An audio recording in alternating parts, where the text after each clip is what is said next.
Chapter 856.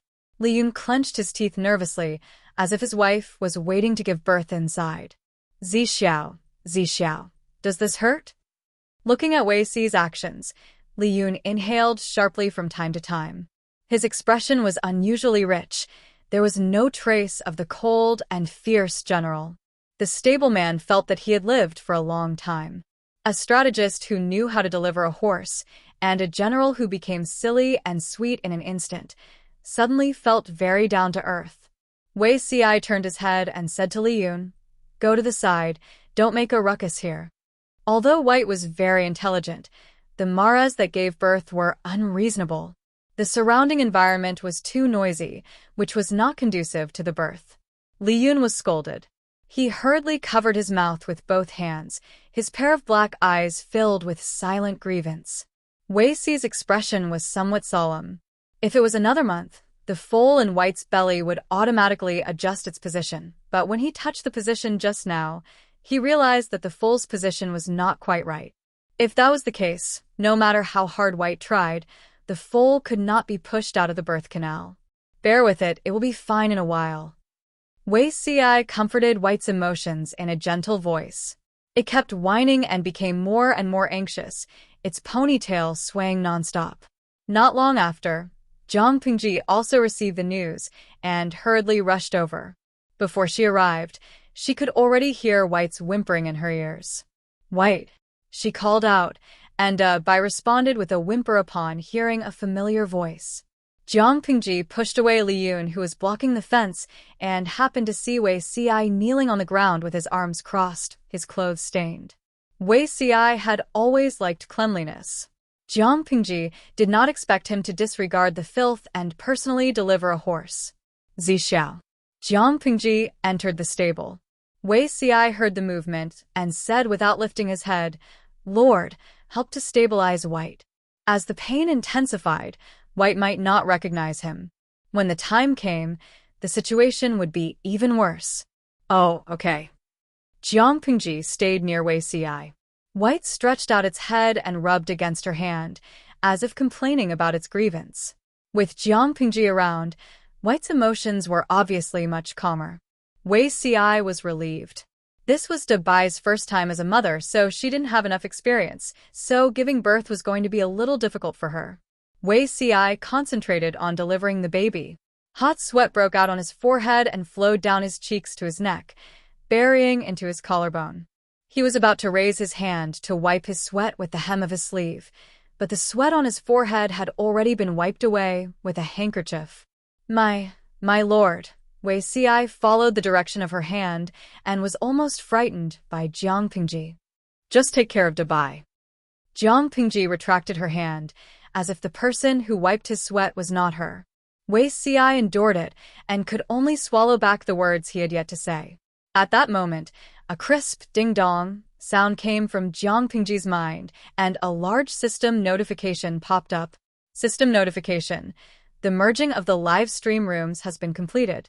The current level is level 6, and the maximum number of live stream rooms is 850,000. Under normal circumstances, when the live stream room was upgraded to level 6, the maximum number of viewers should be 700,000. However, Zhang Pingji snatched the other streaming room and shut down the subsystem. The two streaming rooms had merged. After combining the 700,000 upper limit of the woman from another world and Zhang Pingji's 150,000 upper limit, the upper limit of the streaming room expanded to 850,000.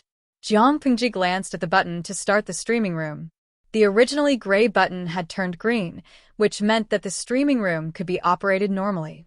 Zhang Pingji raised her eyebrows. She felt that the bullet screen of the live stream that day would be very interesting. It might turn into a shuraba.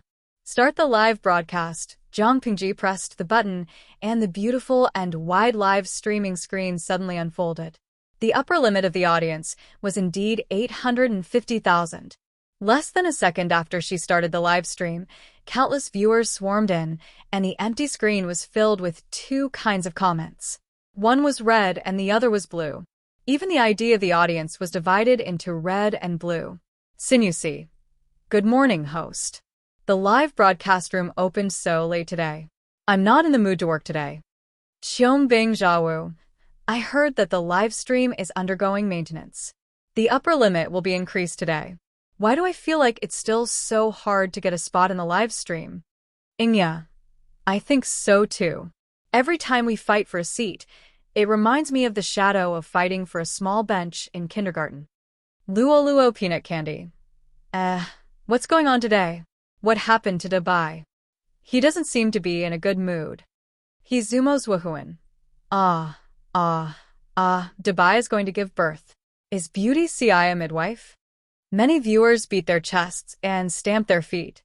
Why didn't they have a boyfriend who knew everything except getting pregnant and giving birth?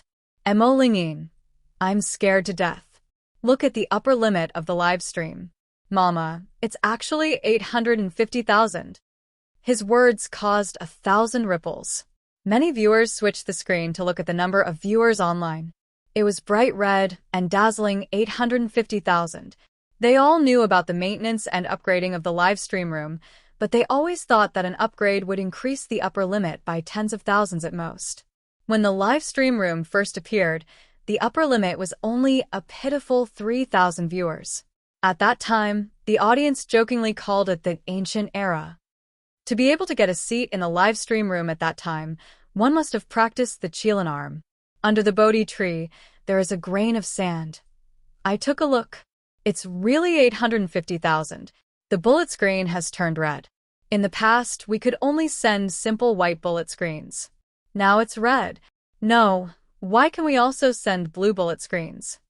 Many viewers wanted to try the blue bullet screen, but they couldn't find the option to send blue bullet screens. Thousands of miles of mountains and rivers were so beautiful. They didn't expect to see so many blue bullet screens. It made people with obsessive-compulsive disorder uncomfortable. Taking a closer look, these blue bullet screens were a little strange. Sad fat piglu. What the hell? Why did the streamer change? I want to swallow Heaven Grassland. That's strange. Is the live stream room sold? Where did the previous streamer go? What the hell is this place? Watching Film Plus Me, I didn't enter the wrong live stream room. Who the hell is this streamer? Don't call me Big Brother. I'm here to see beautiful girls, not to see two gay men and a mare. What the hell? Compared to the sea of red bullet screens, the number of blue bullet screens was much smaller. It was only 1/3 of the red ones. Shinjia. Are all the people above new? Our streamer has never changed, okay? Even if you want to spread rumors, you have to follow the basic rules. Ridiculous. The red and blue bullet screens each had their own opinions. However, the blue bullet screen had a lot of obscenities. The bullet screen immediately exploded. Just then, a system mission announcement popped up. Chapter 857.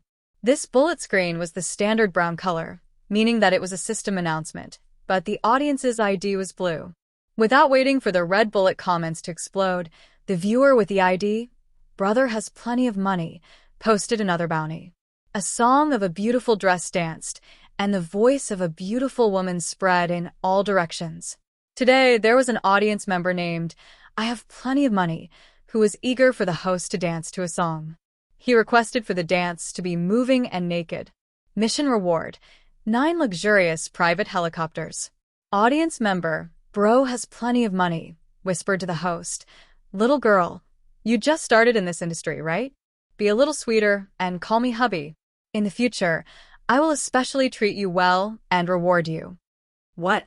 The audience in front of the screen was dumbfounded when they saw this bullet screen. When they came back to their senses, they were filled with endless anger. If it could be said that it was just brewing and about to erupt just now, then it was like magma gushing out, rushing into the sky. The overwhelming red bullet screen flooded in, and in an instant, the blue bullet screen was completely overshadowed. Happy point. I have plenty of money. Did your village just connect to the internet? Tell me your home address, and I'll fly over to chop you up. Only 9 luxurious private helicopters, equivalent to 9,000 renminbi. Liang Jingru gave you the courage to pretend to be rich in the live broadcast room? Zongxue Shijin.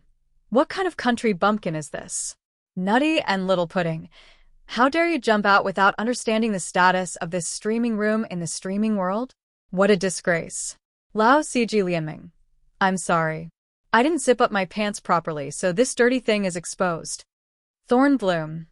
My dog ran out. I'm going to drag him back by the leash. The red bullet screen kept surging like a geyser. They were all defending the unfamiliar streamer, Jiang Pingji. The viewers in the blue bullet screen were puzzled. This had always been the style of the live stream. Why was it like they had poked a hornet's nest today? This was like a group of old men who had been holding back for a long time, excitedly grabbing a handful of money and going to the brothel to have some fun. Unexpectedly, not only did they not see the erotic scene that they had imagined, but they were instead beaten up by a group of brainless burly men carrying sticks, to the point that they saw stars. The number of people on the blue screen was only 1/3 of the number of people on the red screen. Furthermore, the comments on the screen had a cooldown of half a minute, so they couldn't beat the red screen in terms of numbers. Many viewers in the blue bullet screen were so angry that they slammed the table or smashed the mouse while cursing. Are you crazy? They only wanted to look at the beauty to relieve their stress. Why did it seem like they had committed a grave mistake? Unbeknownst to him, the viewers in the red bullet screen were thinking the same thing. Which country bumpkin dared to behave atrociously here? Jiang Pingji had been live streaming for many years. Although she had never granted any audience any special privileges, the old viewers consciously maintained the order in the live stream room. They even established a special alliance organization. The identities of the members of the organization were announced. Each of them was a big shot in their respective fields. Occasionally, someone would come over to cause trouble. That person had to be mentally prepared to be dealt with. Many years ago, a tearful post appeared on the forum. A viewer teased Jiang Pingji. He posted a message on the bullet screen offering a reward, asking Jiang Pingji to call him brother and learn how to moan in bed. A minute later, the man received an email telling him that he was fired. His wife wanted to divorce him. Chiwa Bohi. I'm so angry. Although the host usually ignores this kind of trash, I'm still angry. After a while, another system notification popped up. The grievances of the Jianghu have been settled. I only hope that the heroes will lend a helping hand. Today, viewer Chiwa Bo, he posted a reward to viewer, I have plenty of money. The reward has reached as high as 9 luxurious private helicopters. If the number of votes exceeds 50%, viewer I have plenty of money will be forcefully kicked out of the live stream room and banned for 30 days. Viewer Chiwa Bo, he quietly said to I have plenty of money. The 9 helicopters are ready. If you want to see an erotic dance, go back to your chicken coop. Don't pollute other people's view here. The audience was stunned. What was going on? The function of the live stream room after the upgrade was amazing. For a big shot, anything that could be solved with money was not a problem. In the next second, a small voting box popped up on everyone's screen. After 0.1 seconds, viewer I have plenty of money was kicked out of the live stream room. The idle viewers in the red bullet screen were all stunned. There was actually such a thing? The system made another announcement. Viewer I have plenty of money has been kicked out of the live stream room. Half of the reward will be given back to the viewers in the red dimension. A bright red treasure chest filled with gold jumped out. When everyone poked it, the gold coins in the treasure chest splashed all over the place. Although the reward was very little, it gave them a great sense of achievement. This was like snatching red packets in the WeChat group. Knowing that they could only snatch 0.01 yuan, there were still people who would happily snatch red packets from their phones. Seeing this, the viewers in the blue bullet screen could no longer sit still. Some of the more angry viewers were ready to kick someone out. When the live stream room was still in the hands of the lady from another dimension, she had given them the privilege of live stream room in order to win over the whales. According to the different levels of the aliases, the privileges they had were also different, such as kicking people, banning people, and so on. However, when those whales were rubbing their palms and getting ready to fight, they were notified by the system that they had no right to kick people or ban them. What the hell? Which B***starred had secretly removed their aliases. When the audience went out to take a look, they realized that their sock puppets had all become white. The nouveau riche sock puppets that were hanging high up had also been removed, leaving only the donation list and the active list. Seeing this, many of the nouveau riches' faces darkened, and they started cursing. That was a privilege that they had spent a huge amount of money to obtain. What right did they have to remove their aliases? For the privilege of live stream room, who knew how much money they had given to the streamer. Now, they wanted to turn their backs on them? In their dreams. Wajiao Si Xiang. Where did this pheasant come from? UB*TCH. How did you remove my aliases? After a while, the system notification popped up again. All the grievances in the pugilistic world have been settled. I only hope that the heroes will lend a helping hand. Today, viewer Yi Wu Yanling has issued a bounty to viewer Wajiao Si Xiang. The bounty has reached as high as 9 luxury private yachts. If the number of votes exceeds 50%, viewer Wajiao Si Xiang will be forcibly kicked out of the live stream room and banned for 30 days. Viewer Yi Wu Yanling quietly said to Wajiao Si Xiang, "Get lost." Before the blue bullet screen viewer could recover from his shock, the screen turned black and the webpage indicated that he had been kicked out of the live stream room. Seeing this, the person was so angry that his heart hurt. "Damn, you're crazy." The person could not help but roar. In the live stream room, the audience frantically snatched the treasure chests, and after getting them, they sent bullet screen messages to worship the big boss. Rows of "thank you, boss" filled the screen. Jiang Pingji was lowering her head to comfort the anxious wight, so she could not care about the live stream room at all. When the live stream room had just started, she realized that there were many privileged aliases in the live stream room. She guessed that it was done by the woman from another world. Jiang Pingji thought about it, and without a word, she removed all the aliases to avoid unnecessary trouble. She did not expect the combat power of her idol audience to be so strong. They kicked people one after another, and the red treasure chests came out one after another. Chapter 858. No, it might be even livelier than the new year. The viewers on the red bullet screen continuously kicked a few of the viewers on the blue bullet screen who were spewing vulgarities or insults. Their momentum was as high as a rainbow. The viewers on the blue bullet screen were aggrieved and furious. Some of the hot-tempered ones had already started cursing. Since the beginning of the live stream, these nouveau riche viewers had never suffered such grievances. Compete in throwing money? Have they ever been afraid? It was just a live stream. When had they ever suffered such grievances? Why did the rich like to watch live broadcasts and throw money at the streamers? Apart from truly liking the streamer and rewarding her, he also enjoyed the feeling of being flattered by the beautiful streamer and being envied by the other streamers. The nouveau riche enjoyed the process of being pretentious. They were here to enjoy, not to be abused. How infuriating! They had just entered the live broadcast room to look at the pretty girls as usual. Why did they suddenly encounter a group of strange lunatics who bit anyone they saw? At this moment, the audience from the 2 dimensions had yet to realize that something was wrong. They only thought that they were from the same world. Adhering to the principle of being slapped in the face, a blue bullet screen viewer could no longer sit still. As a nouveau riche, if he couldn't enjoy the pleasure of being pretentious, he might as well be a salted fish. Big brother Jiuling. Yiwu Yanling, I'm warning you. Don't cross the line. Do you really think you're the only one with money? After this bullet screen was sent, a system announcement popped up. The grievances of the Jianghu have been settled. I only hope that the heroes will lend a helping hand. Today, Spectator Big Brother 90 has issued a bounty to Spectator Night Dance Flame Spirit. The bounty has already reached 9 luxurious private yachts.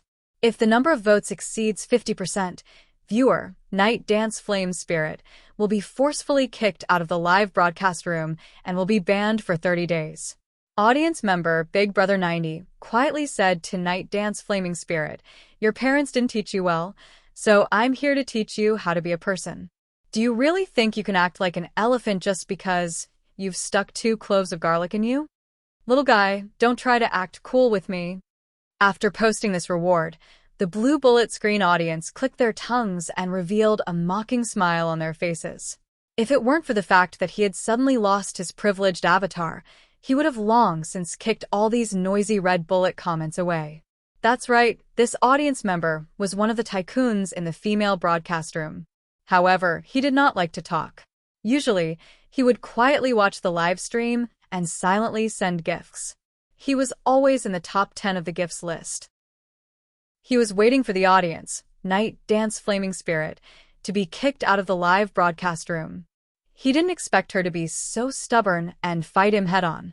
As soon as his bounty notice popped up, the system prompted him that a bounty had been placed on him by the spectator, Night Dance Flame Spirit. The grievances of the Jianghu have been settled. I only hope that the heroes will lend a helping hand. Today, spectator, Night Dancing Flame Spirit, has issued a bounty to spectator, Big Brother 90. The bounty has already reached 9 luxurious private yachts. If the number of votes exceeds 50%, audience member Big Brother 90 will be forcibly kicked out of the live broadcast room and banned for 30 days. Spectator, Night Dance Flaming Spirit, quietly said to Brother 90, "Ha." The other party didn't say any nonsense and just threw a cold "ha." Being provoked like this, the tycoon's temper immediately flared up. Just as he was about to increase the bounty, a system window popped up on the page. "You have been kicked out of the live broadcast room." What the hell? The tycoon's curled-up smile froze on his face. He was stunned for a second before he angrily smashed his phone. In the live broadcast room, the number of votes for Night Dance Flaming Spirit had barely reached 31%. Having successfully kicked out a blue tycoon, the idle spectators on the red bullet screen cheered like a tsunami. Watching a battle between tycoons, it couldn't get any better. Seeing this, the spectators on the blue bullet screen instantly felt bored and sullen. One after another, they began to retreat. They were here to look at the beauties and feast their eyes, not to watch a bunch of lunatics dance around. It was fine if the host was suddenly replaced, but the host that was replaced wasn't good-looking and didn't know the rules. What was there to watch in a live broadcast like this? Gentle girl high school student. Where did these crazy people come from? Forget it, I'm not watching the live broadcast anymore. My lungs are about to explode. Throwing money to kick people without saying a word. What's the difference between this and a mad dog, biting whoever it catches? Some of the spectators on the blue bullet screen chose to quit. The lucky tycoons would not easily admit defeat. It was a great humiliation to be defeated in the field that they had the least amount of. More and more tycoons on the blue bullet screen joined the battle. The entire live broadcast room was full of gunpowder. The proportion of the spectators on the blue bullet screen dropped from a quarter to a fifth. Almost all the spectators on the red bullet screen joined in. Cafeteria Daffin Auntie. What's going on today? I thought I could only watch the live broadcast just now. Suddenly, there was a notification that there was an empty seat, so I quickly grabbed one. A bite of Shanghai Jing. I'm so excited that I'm crying. I didn't expect that a school dog could grab a seat in my lifetime. The big shots were still fighting. The idle spectators were more concerned about the content of today's live broadcast. The bullet screen was densely packed. There were too many of them. Every inch of the screen was occupied. The idle spectators had to choose to block the bullet screen to watch the live broadcast. They wouldn't know if they didn't watch, but once they saw it, it was terrible. Their daughter, White, looked like she was having a difficult birth. The idle spectators were extremely worried. They all sent bullet screen messages to inquire about the specific situation. Little Lucky, White hasn't shown signs of giving birth yet. It's her first and premature birth. The full situation isn't optimistic. White kept whining like a slave. From time to time, it stuck out its tongue to lick Jiang Pingji's hand. Its teary eyes were filled with pity. Jiang Pingji didn't have the extra energy to care about the situation in the live broadcast room. She looked at Wei Ci with a solemn expression. Not ready yet? She used her hand to comfort White. At the same time, her scalp went numb as she glanced at White's belly. Her heart was filled with anxiety. When she helped Jing Xian deliver the baby, Jing Xian would cry out in pain. However, White was just a horse. Other than whimpering like a slave, it couldn't use words to express its emotions. Jiang Pingji's heart ached even more when she saw it. Other than trying her best to comfort White, she couldn't help at all. Wei Ci had already strenuously straightened the position of the foal. Beads of hot sweat seeped out of his forehead. He said, "It's almost time." White seemed to understand Wei Si's words. Its whimpering became louder and louder. Its breathing became heavy, and its belly contracted and expanded rapidly. The foal's 2 front hooves were pressed together. Its head was tightly attached to its forelimbs. It slowly gave birth with White's strength. Wei Si said, "Lord, please help." White consumed too much energy. If it was squeezed for a long time without giving birth, the foal would easily suffocate. Jiang Pingji didn't use her upper arms to roll up her sleeves. She casually rolled up her sleeves. She didn't mind that it was dirty. She directly held the foal's front hooves with both hands.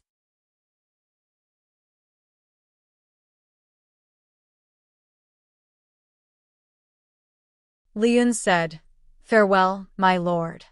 She turned her head and continued to be infatuated with the pony. Jiang Pingji shook her head. Li Yun's obsession with good horses was deep in his bones. There was no way to save him. At this time, she saw the audience asking if the newborn foal had a name. If it didn't have a name, then they would come up with one. She thought for a moment and turned to ask Li Yun, "What are you going to name the horse?" A few months ago, Li Yun had ordered this colt from her. As the owner, Li Yun naturally had the right to name the colt. Since ancient times, which good colt didn't have an awe-inspiring name? Not to mention, Fu Wang's peerless colt had an eye-catching name, Chasing Lightning. As for Jiang Pingji's steed, Cough, Cough, that was definitely an accident. They were obviously rare peerless horses, but one was called White, and the other was called Little White. It sounded so cute. Where was the awe-inspiring name? Li Yun scratched his head. He wasn't good at naming things, so he kicked the ball back to her. "Why don't you give it a name, my lord?" Jiang Pingji was silent for a moment. The audience in the streaming room went crazy with bullet screens. "Please don't let the streamer name it. She's bad at naming things." Unfortunately, their thoughts didn't reach Li Yun. What they were most worried about still happened. Jiang Pingji thought for a while and said seriously, "Look at its snow-white body. Why don't we call it White?" Li Yun, "My lord, can I take back my request for a name?" Jiang Pingji asked, "Is it not good?" Li Yun didn't dare to say no. If he said no, Wano would find out and cause trouble for him. "No, no, no. It's a good name. I can tell it's a beautiful white horse just by hearing it." Jiang Pingji left contentedly. Li Yun looked at the colt in the stable that staggered to its feet and sighed with melancholy. Although the name White doesn't sound good, it can't be changed when the Lord gives it a name. Li Yun looked at his future comrade with melancholy. He nagged the stableman to take good care of White. The stableman nodded and bowed in agreement, not daring to object. It was his fault for carelessly letting a poisonous snake into the stable and scaring the pregnant horse. His lord didn't pursue the matter, so he should be grateful. Now he had to be extra careful and take good care of the newborn colt to make up for his mistake. On the other side, Wei Si hopped onto an inconspicuous path and returned to his mansion. When the servant saw him in such a sorry state, he almost jumped in fright. Which cesspool did his Langjun fall into? How did he end up like this? Wei Si said calmly, "Go and prepare some hot soup and clean clothes." "Yes, I'll go and prepare now." The servant was very efficient. Wei Si immersed his body in water of suitable temperature. Only then did his sore and swollen muscles relax. He washed himself with pig fungus twice to wash away the strange smell on his body. He changed into clean clothes and carefully burned some incense. After a while, he heard the gatekeeper report that someone was visiting. "Who is it?" Wei Si took the visiting card and looked at the handwriting on it. He smiled. "Quickly let Yumo in." He had originally planned to catch up with Qingjing, but he didn't expect the incident with White to happen. He was so busy that he almost forgot. He had just finished bathing, so his hair was still wet. It was very impolite to meet a guest like this. However, he and Qingjing were from the same sect and had a close relationship, so it was fine. Qingjing saw his expression and teased him with a smile. "We're not in Lengyi now. Why are you becoming more and more lazy?" Wei Si replied with a smile. How can I be lazy when I see a gentleman? Cheng Jing almost rolled his eyes in his heart. If Wei Xi had to bathe and burn incense every time he saw him, why didn't he receive such treatment in the past? You're getting sharper and sharper. Cheng Jing smiled. Usually you don't leave your medicine alone. Now that you're full of vigor, you should really show those who are worried about you. The land here is really good for nurturing people. Look at your complexion. You look much better than before. I'll be relieved if I know. Although Wei Xi was the last person to become Master Yuanjing's disciple, he had been studying in Langi Academy longer than Cheng Jing, who was the first disciple. When Wei Xi was born, his 8 characters were taboo. If Master Yuanjing hadn't coincidentally visited the Wei residence, there might not have been Wei Xi. Strictly speaking, Master Yuanjing not only taught Wei Xi, but he also saved his life. They were both teachers and friends. In Wei Xi's heart, Master Yuanjing was also equivalent to his other father. I've been away from home for a few years. I wonder how teacher is doing now. In his previous life, Wei Xi had moved to Zhongzhao's Bianzhou with his clansmen. He hadn't seen his teacher Master Yuanjing for more than 20 years. Chapter 860. Now that he was reborn, Wei Xi was always concerned about his teacher's recent situation. Unfortunately, the world was becoming more and more chaotic, and a letter was comparable to 10,000 gold pieces. The round trip would take at least half a year. If they were unlucky, they might even lose contact with their letters. Wei Xi had not received his teacher's reply for a long time. Cheng Jing was under Huang Song's command. Huang Song's territory was in Haozhou, which was only a month's journey away from Lingyi County. Communication was relatively convenient there. He said, "Recently, teacher has had many happy events. He's doing well." Oh, what happy event! Wei Xi was delighted. If Master Yuanjing could live a good life, he would feel better. Last year, Langi Academy recruited a student with great spiritual energy, and the teacher was overjoyed. Although this man was born in a poor family and had no parents, his talent was amazing and his appearance was not ordinary. He was born with a cinnabar on his forehead, so Wunyang took a fancy to him at first sight. You also know that teacher dotes on Wunyang and has always been worried about her marriage. Now that he had met a suitable candidate, how could he not be happy? Acting as a go-between and helping the two of them get married. The Wunyang that Cheng Jing mentioned was Master Yuanjing's youngest daughter. Her maiden name was Zhu Qingning. Wunyang had always been fond of Wei Xi. Unfortunately, the falling flower was in love with Wei Xi, but the heartless stream was heartless. The goddess had Mingxiang, but King Wang had no feelings for her. She was not a vulgar woman. When Wei Xi explicitly rejected her, she felt uncomfortable for a while and then let go. When he heard that Wunyang had been betrothed to someone, Wei Xi first felt happy for her, but then he frowned. The man was born in a poor family and had no parents. His conditions were indeed a little poor. The teacher loved Wunyang so much. How could he choose such a son-in-law for her? He had always regarded himself as Wunyang's elder and even treated her as his daughter. In Wei Xi's eyes, Wunyang's husband was naturally equivalent to his son-in-law. Usually, Wei Xi made friends regardless of one's family background. However, the standards for a father-in-law to judge his son-in-law and to make friends were different. Is this the teacher's choice or Wunyang's idea? Wei Xi knew how much his teacher loved his daughter. He wished he could pluck the stars and the moon and bring them to Wunyang. How could such a loving father choose such a husband for his daughter? Cheng Jing understood the meaning behind Wei Xi's words and instantly understood the hidden meaning in his words. He said, although teacher loves Wunyang dearly, he won't indulge her without principles. Since he had agreed to this marriage, it was clear that his teacher was also satisfied. Come to think of it, what was so special about that person?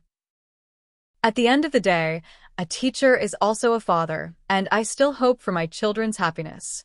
Wei Xi asked again, what is that person's name, and where does he live?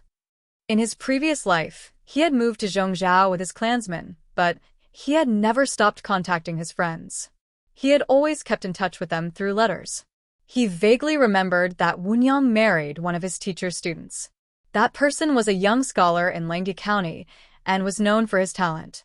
However, after the second marriage, Wunyang didn't live a happy life. In the end, she divorced and went home for some reason. Cheng Jing thought for a moment and said, I heard that he's from Zhongzhao's Bianzhou. His surname is Nie, and his name is Sun. His courtesy name is Qingyun. Nie Sun? Wei Xi furrowed his brows and rummaged through his memories, but he could not find any trace of it. Cheng Jing asked, Zi Xiao, have you heard of this person? Wei Xi shook his head. I've never heard of him. Perhaps this person is a late bloomer and only became famous recently. Whether it was in his previous life or this life, Wei Xi had never heard of this person called Nie Sun. This was suspicious. One must know that Wei Xi had lived in Zhongzhao for many years in his previous life. Although he was an invisible person who was not valued, he still visited his relatives and friends. To put it bluntly, there was almost no famous scholar in Zhongzhao's Bianzhou that he had not met. If Nie Sun's talent could catch the eye of Master Yuanjing, there was no reason for him to be unknown in his previous life.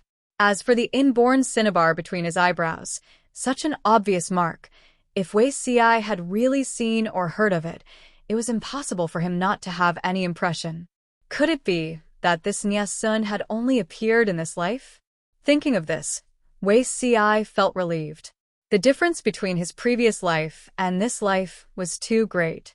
Even the big picture of the world had been distorted, let alone ordinary people. However, this person was born in Zhongzhao's Bianzhou. What is his relationship with the Nie family in Bianzhou? The Wei family in Langya, which Wei Xi belonged to, was a branch of the Wei family in Bianzhou. The former had fallen, but the latter was still flourishing. There were two aristocratic families in Bianzhou. One was the Wei family, and the other was the Nie family. The two families had been connected by marriage for generations and had a close relationship. Of course, this was not the main point. The main point was that the Nie family became a hegemon in troubled times and was the third last feudal power to be eliminated by His Majesty. Thinking back to that time, there were no less than 20 feudal lords in the world. For the Nie family to be able to survive until then, it was obvious how powerful they were. Of course, after the Nie family surrendered, they did not stop stirring shit up. Thinking of this, Wei Xi's eyes had a hint of coldness. In the case of Crown Prince Zhongzhou, in the 18th year of Emperor Yongchen of the Jiang dynasty, the Nie family secretly added fuel to the fire. Other than large families like the Nie family and the Wei family, there were many other aristocratic families involved. If they had not instigated, schemed, and tried to sow discord, the outcome would not have been like that. He and His Majesty were responsible for their improper upbringing, but at the end of the day, these ambitious aristocratic families were the main culprits. Cheng Jing smiled and said, according to the rumors, Nie Sun was adopted by a branch of the Nie family. If he was born in the Nie family, how could he be considered to have a humble background? It was precisely because he was adopted his background was unknown and his adoptive parents died early that Nie Sun was looked down upon. Wei Xi said, that's true. It's just that this person is related to the Nie family. Why did he come to Dongqing to study? Master Yuanjing's reputation was indeed resounding, and he was comparable to a famous teacher in the world. However, aristocratic families like the Nie family had always implemented clan education and arrogantly thought that people like Master Yuanjing were just unorthodox. Even if Master Yuanjing's students were all top-notch, they were still criticized by these people. Nie Sun came to Dongqing to study, and he even became Master Yuanjing's son-in-law. Wasn't this a slap in the face to the Nie family? Cheng Jing said, I vaguely heard that Nie Sun is not from Zhongzhao, and his hometown is in Dongqing. Perhaps he came here to look for his relatives? Although Nie Sun's surname is Nie, the Nie family does not acknowledge it. He stayed in the Nie family and suffered from both sides, so he might as well come out and be independent. Heroes emerge in troubled times. Nie Sun was really talented, and he could become famous even after leaving the Nie family. Wei Xi nodded and did not say anything. He was not curious about Nye-sun, and he only asked a few more questions because he was Woonyang's husband. Naturally, there were endless things to talk about when they reunited. Wei Si asked about the others, and Chung Jing hesitated and said, Wenbin sent a letter recently, and it seems that he wants to go to Zhe County to take a look. Wenbin was naturally referring to Han Yu. Wei Si remembered that Han Yu worked under Su Pei in his previous life, so he was not surprised that Han Yu went to Zhe County. What about Xiaoyin? I haven't heard from Xiaoyin for a long time. Wei Si asked again. He remembered that Lu Zheng sought refuge with Huang Song in his previous life. Huang Song was defeated and killed himself, and Lu Zheng guarded the last isolated city and refused to surrender. When the city was breached, he cried blood and cursed, and jumped down from the city wall. If there were no changes in this life, then Xiaoyin would have gone to find Huang Song. To Wei Si's surprise, Chung Jing did not know Lu Zheng's whereabouts. Half a year ago, Xiaoyin said that he wanted to go to the alliance meeting, but there is no other news until now. Wei Si choked, and then shook his head helplessly. Chapter 861. Both Chung Jing and Wei Si had written letters to their schoolmates. But everyone had their own plans. Han Yu and Lu Zheng had their own opinions. It couldn't be forced. Old friends reunited. Even though they belonged to two different camps, they could still talk happily as long as it didn't involve official business. After talking for a while, they seemed to have returned to their student days in the academy. The estrangement that they hadn't seen each other for years had disappeared, and they were closer. At the same time, Jiang Pingji was also very happy that day because the idle fish in the streaming room took all the laughs.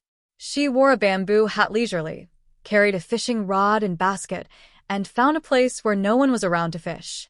She said she was fishing to add to the meal for her subordinates, but what was the truth? She just didn't want to stay in the government office to deal with paperwork. Fishing while watching the battle between the red and the blue in the streaming room. It was a joy in life. Obviously, the viewers on the red bullet screen were Jiang Pingji's fans, and the viewers on the blue bullet screen were her original viewers. From the beginning of the battle between the tycoon and the tycoon, the viewers on the red bullet screen fought steadily and steadily, which made the viewers on the blue bullet screen fly into a rage. In the words of the viewers on the red bullet screen, "I just like to see you fly into a rage, but can't do anything to me." It could be said that this operation was already very cool. I really don't know who led these idle fish astray. Their combat power is actually so strong. No matter how fierce the battle between the two sides was, Jiang Pingji was as steady as a mountain. She half lay on the giant rock by the stream and squinted her eyes to fish. In the eyes of the viewers on the red bullet screen, Jiang Pingji's behavior couldn't be more normal. Their streamer was so aloof and rarely interacted with them. If she interacted with them one day, the idle fish viewers would panic and be afraid that the streamer had been transmigrated by someone else. Even if Jiang Pingji was so aloof and distant, they still loved her very much.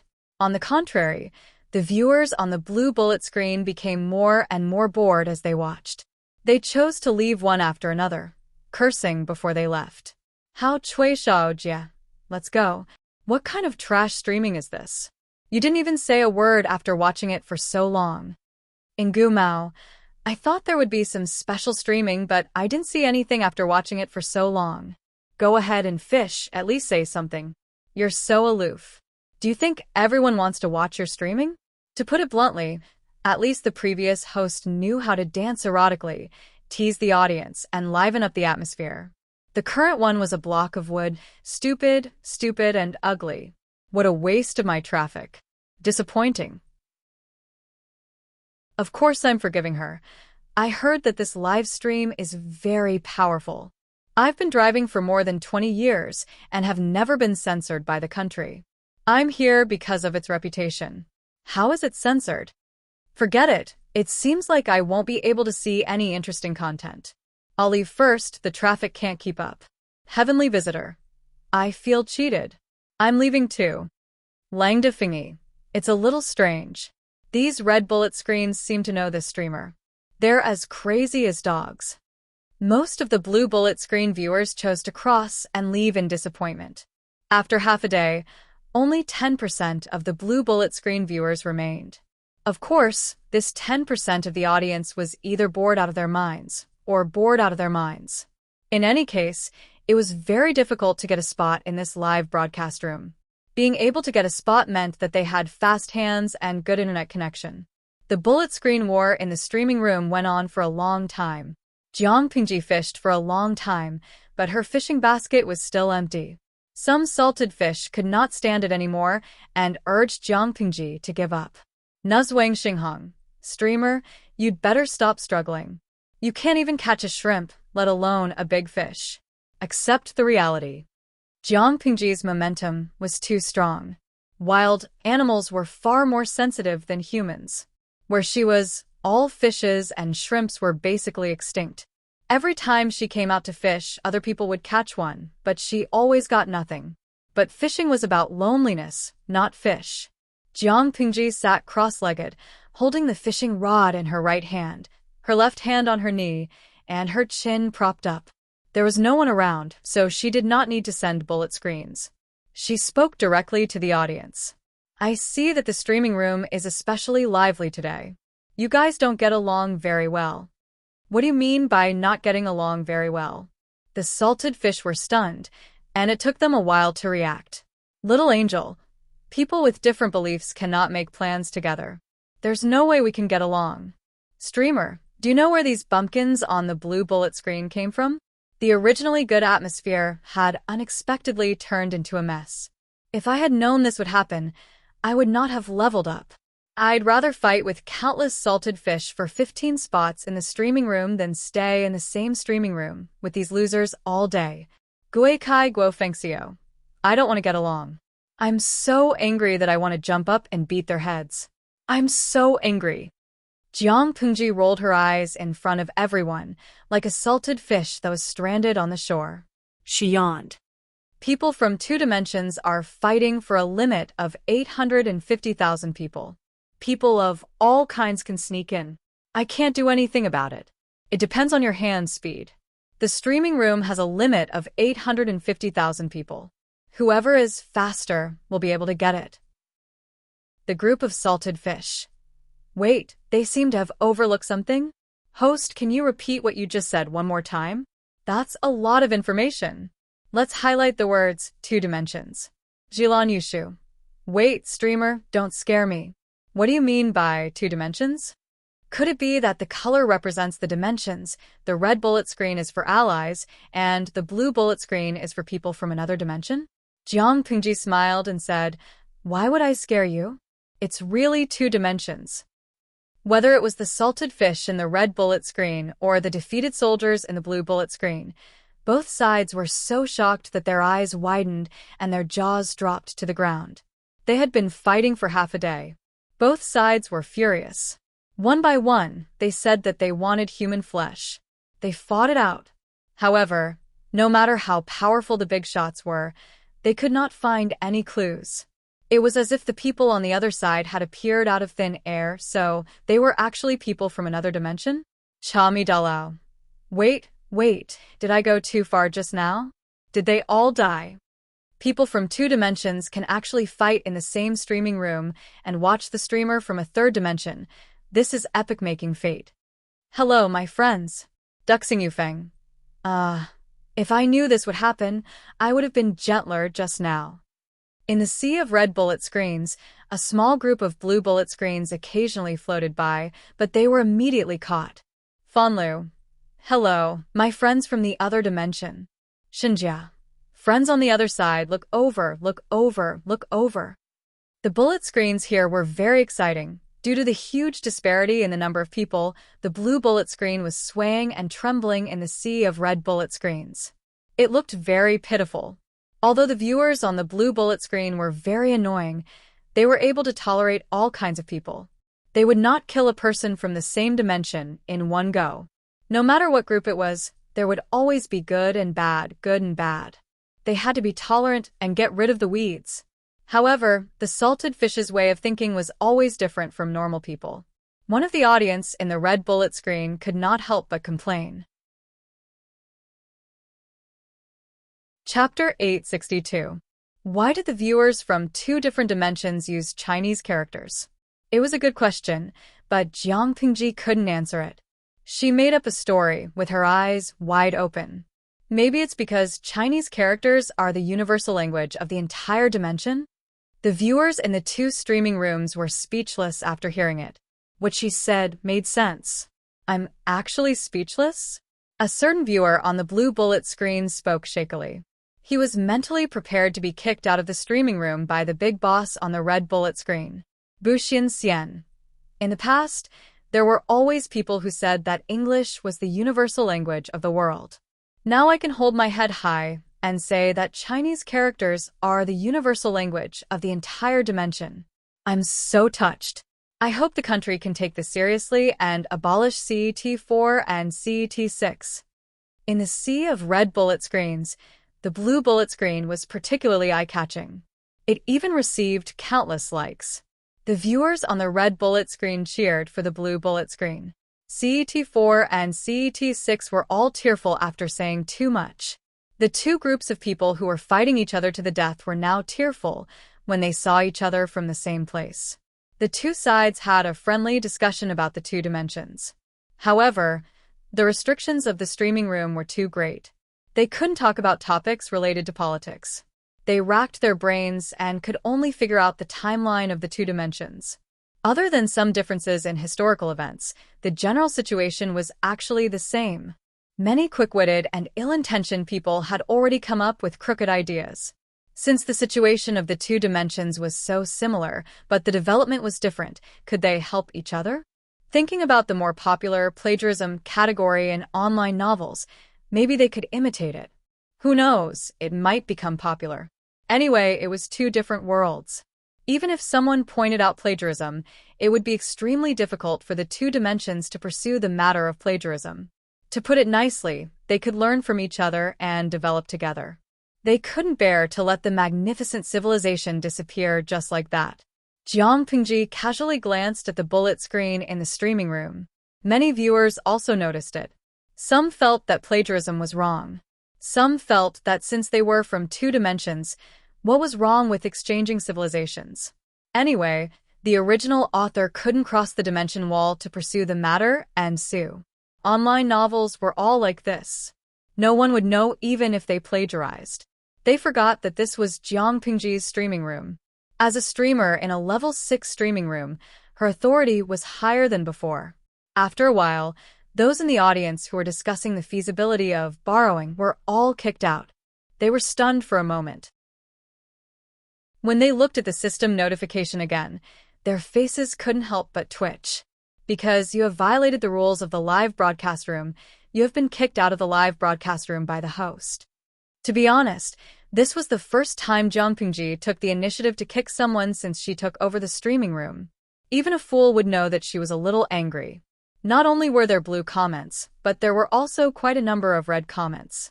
Jiang Pingji had a warm smile on her face. According to the federal law on the protection of original works of literature and all kinds of property rights, the crime of plagiarism is very serious. The minimum penalty is 3 years, and the maximum is life. Even if they weren't sued by the original creator, 90% of the profits would still belong to the original creator, and they would have to compensate for their mental distress. If you want to use it as a reference, I won't object, but please ask the original author to personally authorize it. Furthermore, you can request the government to take the lead and establish a special alliance to regulate the cultural exchange between the two planes. After that, she got up to pack up her fishing rod and basket, preparing to go home. After hearing what Jiang Pingji said, some of the audience blushed. Some felt that she was meddling in other people's business, while others strongly supported her. After all, the streaming room was someone else's territory, and the audience had to act according to the basic rules. After going through half a day of battle, the audience from the two planes could barely communicate calmly. Seeing this, Jiang Pingji revealed a faint smile and leisurely returned to the city.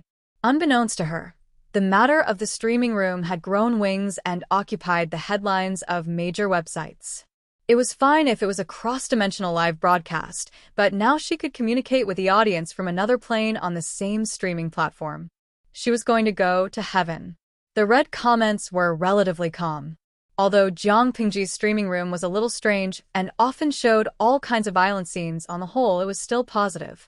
Many directors who filmed Ancient Wars liked to edit the content of the live broadcast and use it as a reference. Nowadays, the film and television industry preferred to shoot indoors more and more. They used the green screen wherever it was useful, and they rarely spent energy on shooting real scenes. In general, Jiang Pingji's streaming room was more positive in the eyes of the public. However, it was different for the viewers in the blue bullet screen.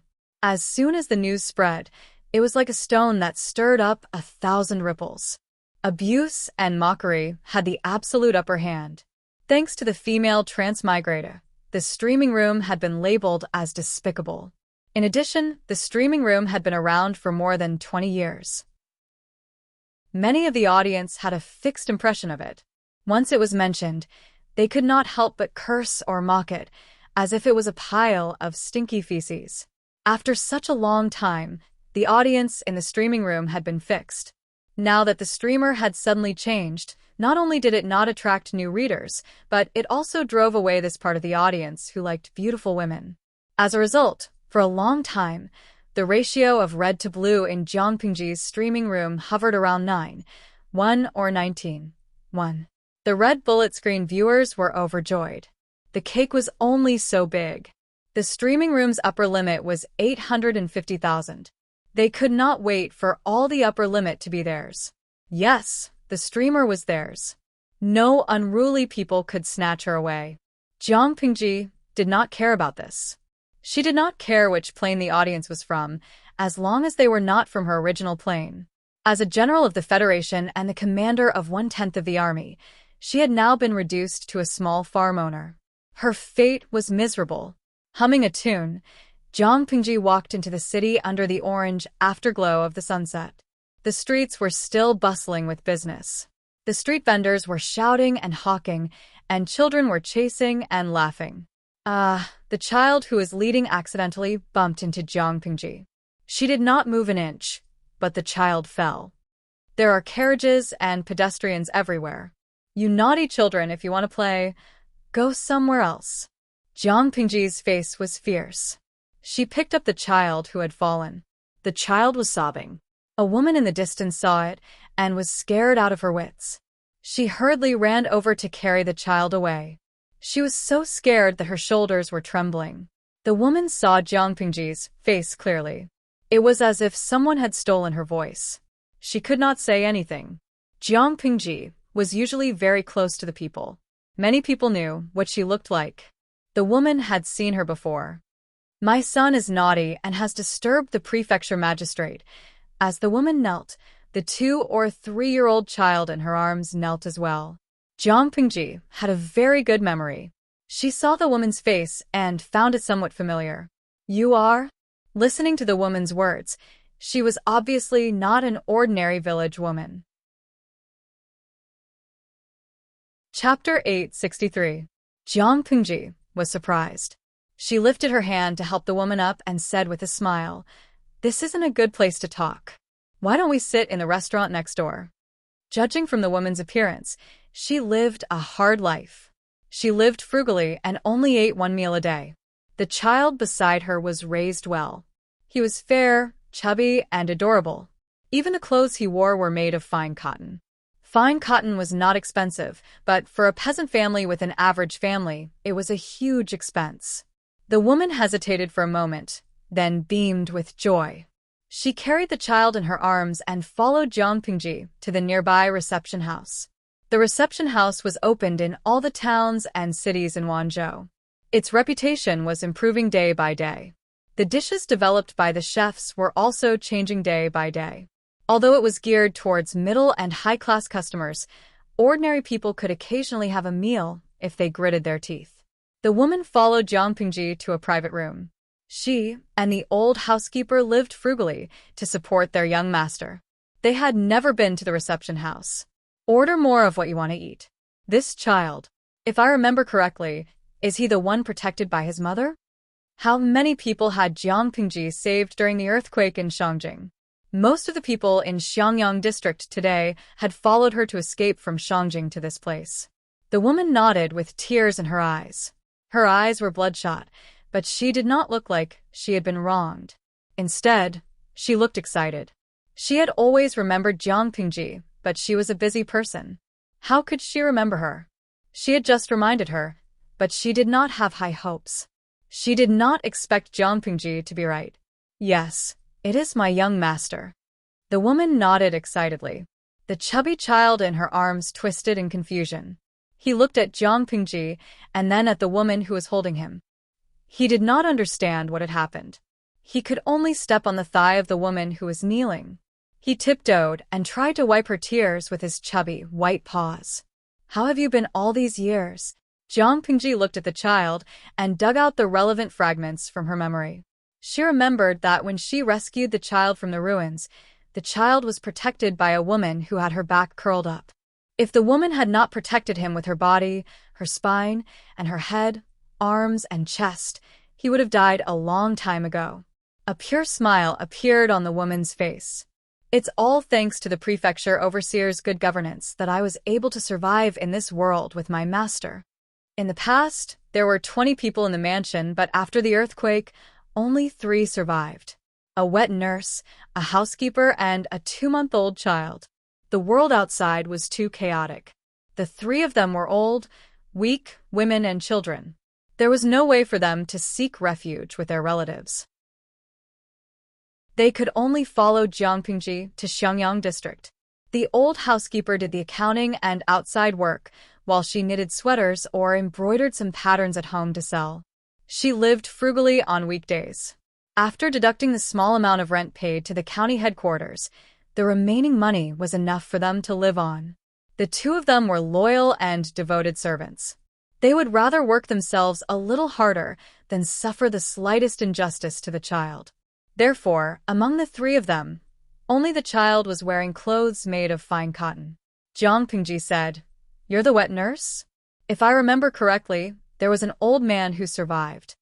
The woman said, "Prefecture overseer, you have a good memory. That was my wife's dowry butler."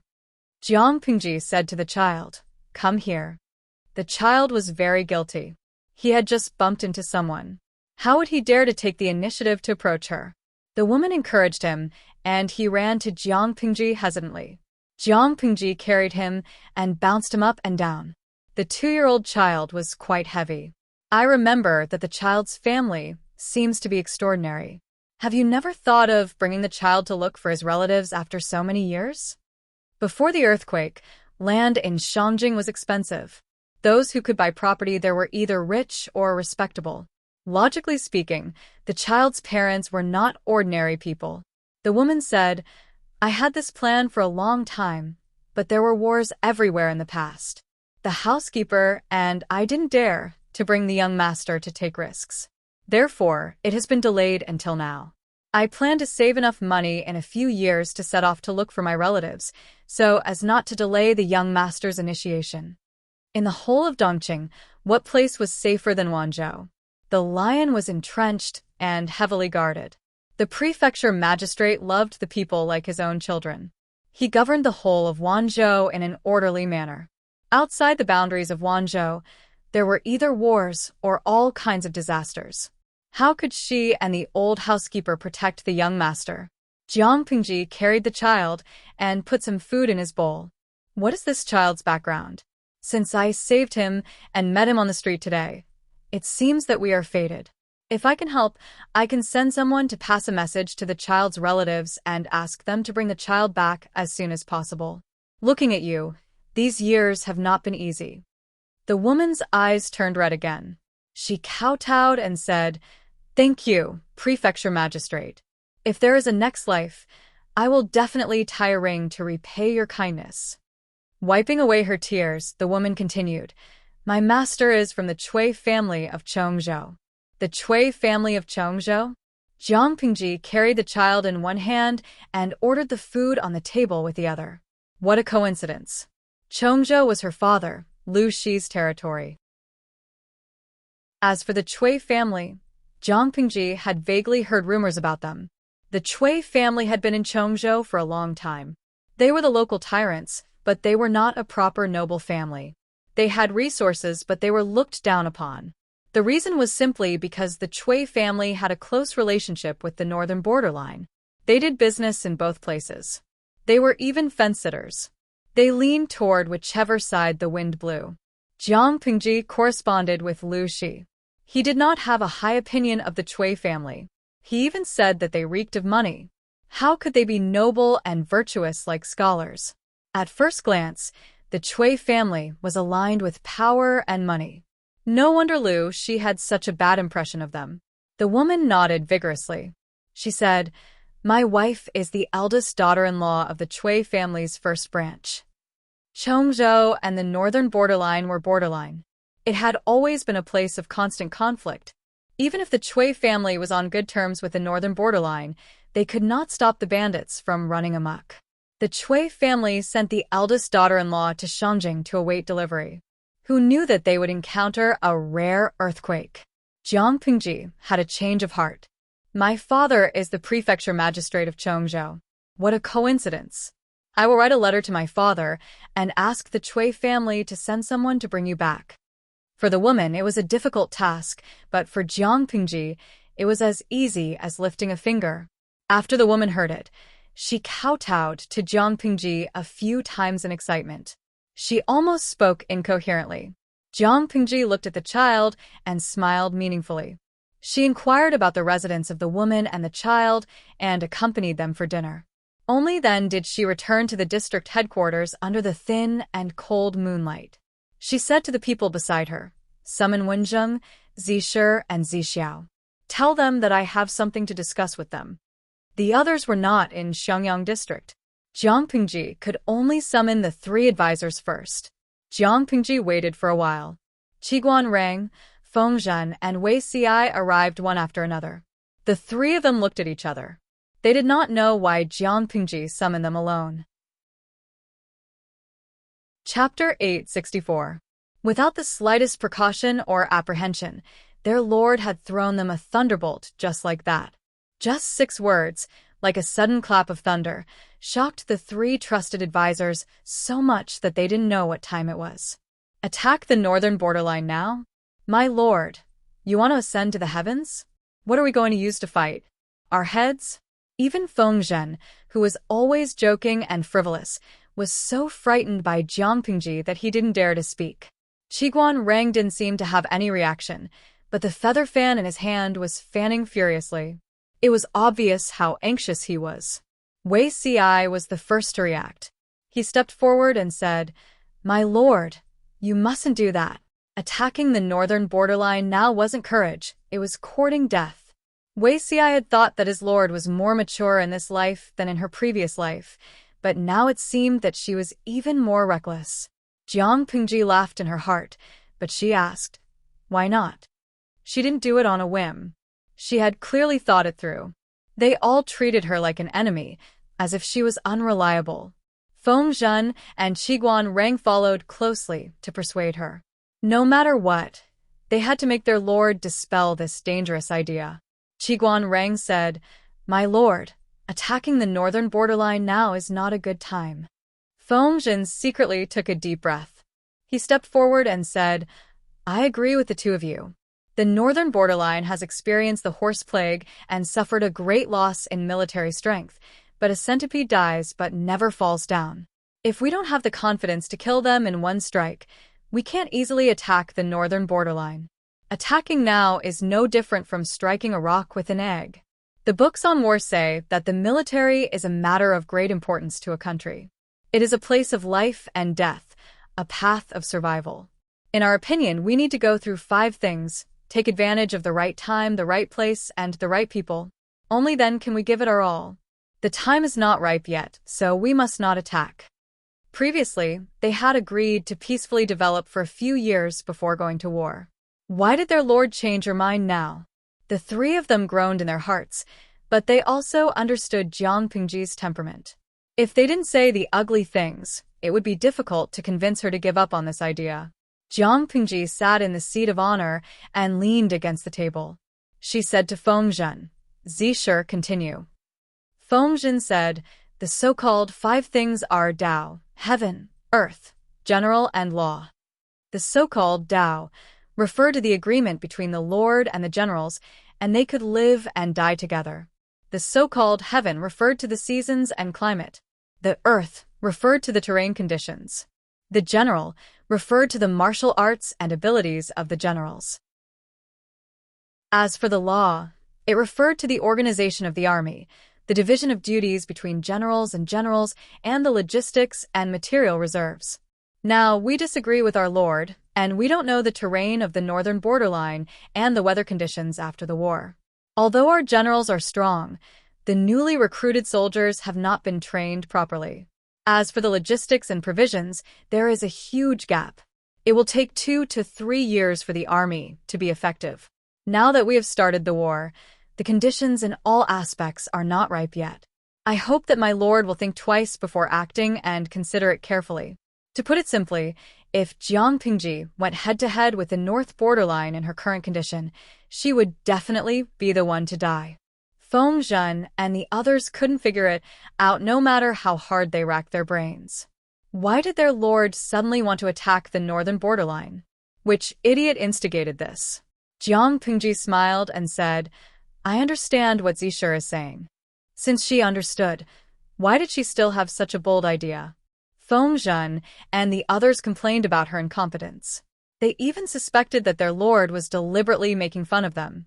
Jiang Pingji's next words made them so angry that they wanted to vomit blood. However, I still want to fight. Wei Ci didn't say a word. He just secretly watched Jiang Pingji's expression. Qiguan Rang, who was beside him, slowed down his fanning. He said, Can you tell us the reason, my lord? His lord's wisdom was not inferior to that of an ordinary strategist. Her thoughts were even more imaginative. She might really have a reason for doing this. Jiang Pingji said, Of course, it's impossible to contend with the northern borderline with just Wanzhou alone. Moreover, I'm not saying that we have to fight now. The three of them were speechless. They inexplicably felt like they had been F***ed. Qiguan Rang's eyes darkened. He seemed to have thought of something, and a layer of worry appeared in his heart. Then what do you mean, my lord? Qiguan Rang asked. Jiang Pingji said, I think it's time to discuss it with my father. The situation in Wanzhou has stabilized. The recruitment of troops is proceeding smoothly, but Chongzhou and Hu County are both in my father's hands. I don't understand the situation there. Even with my father's help, the trouble we'll encounter will not be small. Those who are loyal to my father may not be loyal to me. While it's still early, I want to merge the existing forces into one as soon as possible. Only when the people's hearts are completely united can we have a chance of winning against the northern borderline. Feng Zhen's eyes turned. He seemed to understand Jiang Pingji's reasoning. He asked, My lord, are you worried that your stepbrother has ulterior motives? Lu Shi only had a son and a daughter. In the future, the family property would definitely be divided between the two children.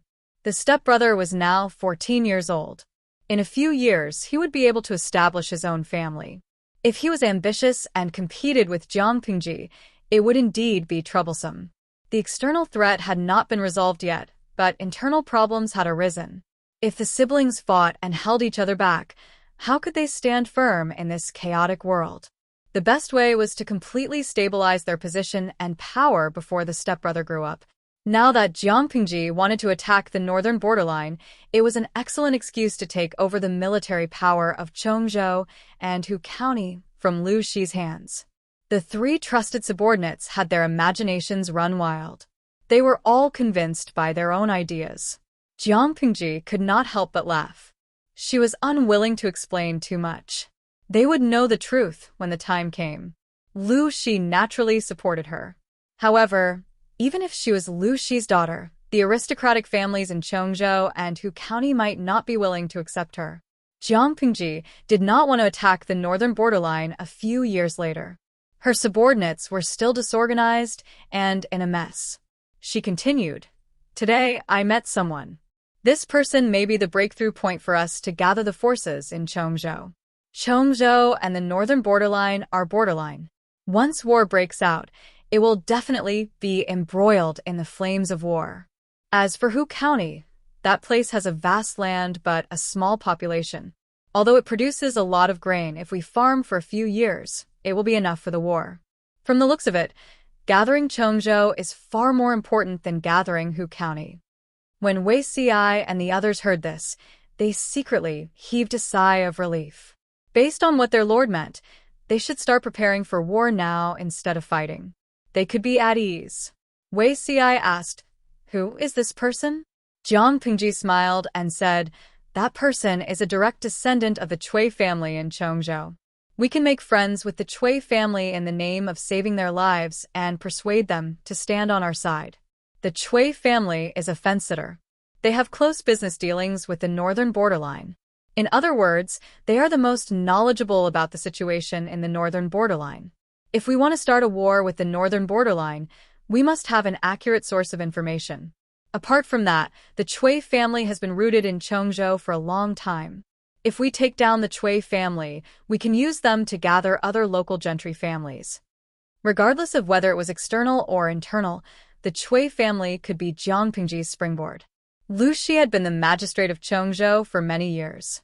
Although he controlled part of the power, the majority was still in the hands of the local aristocratic families in Cheongjo. These aristocratic families had many thoughts. The interests of the family far surpassed the righteousness of the country.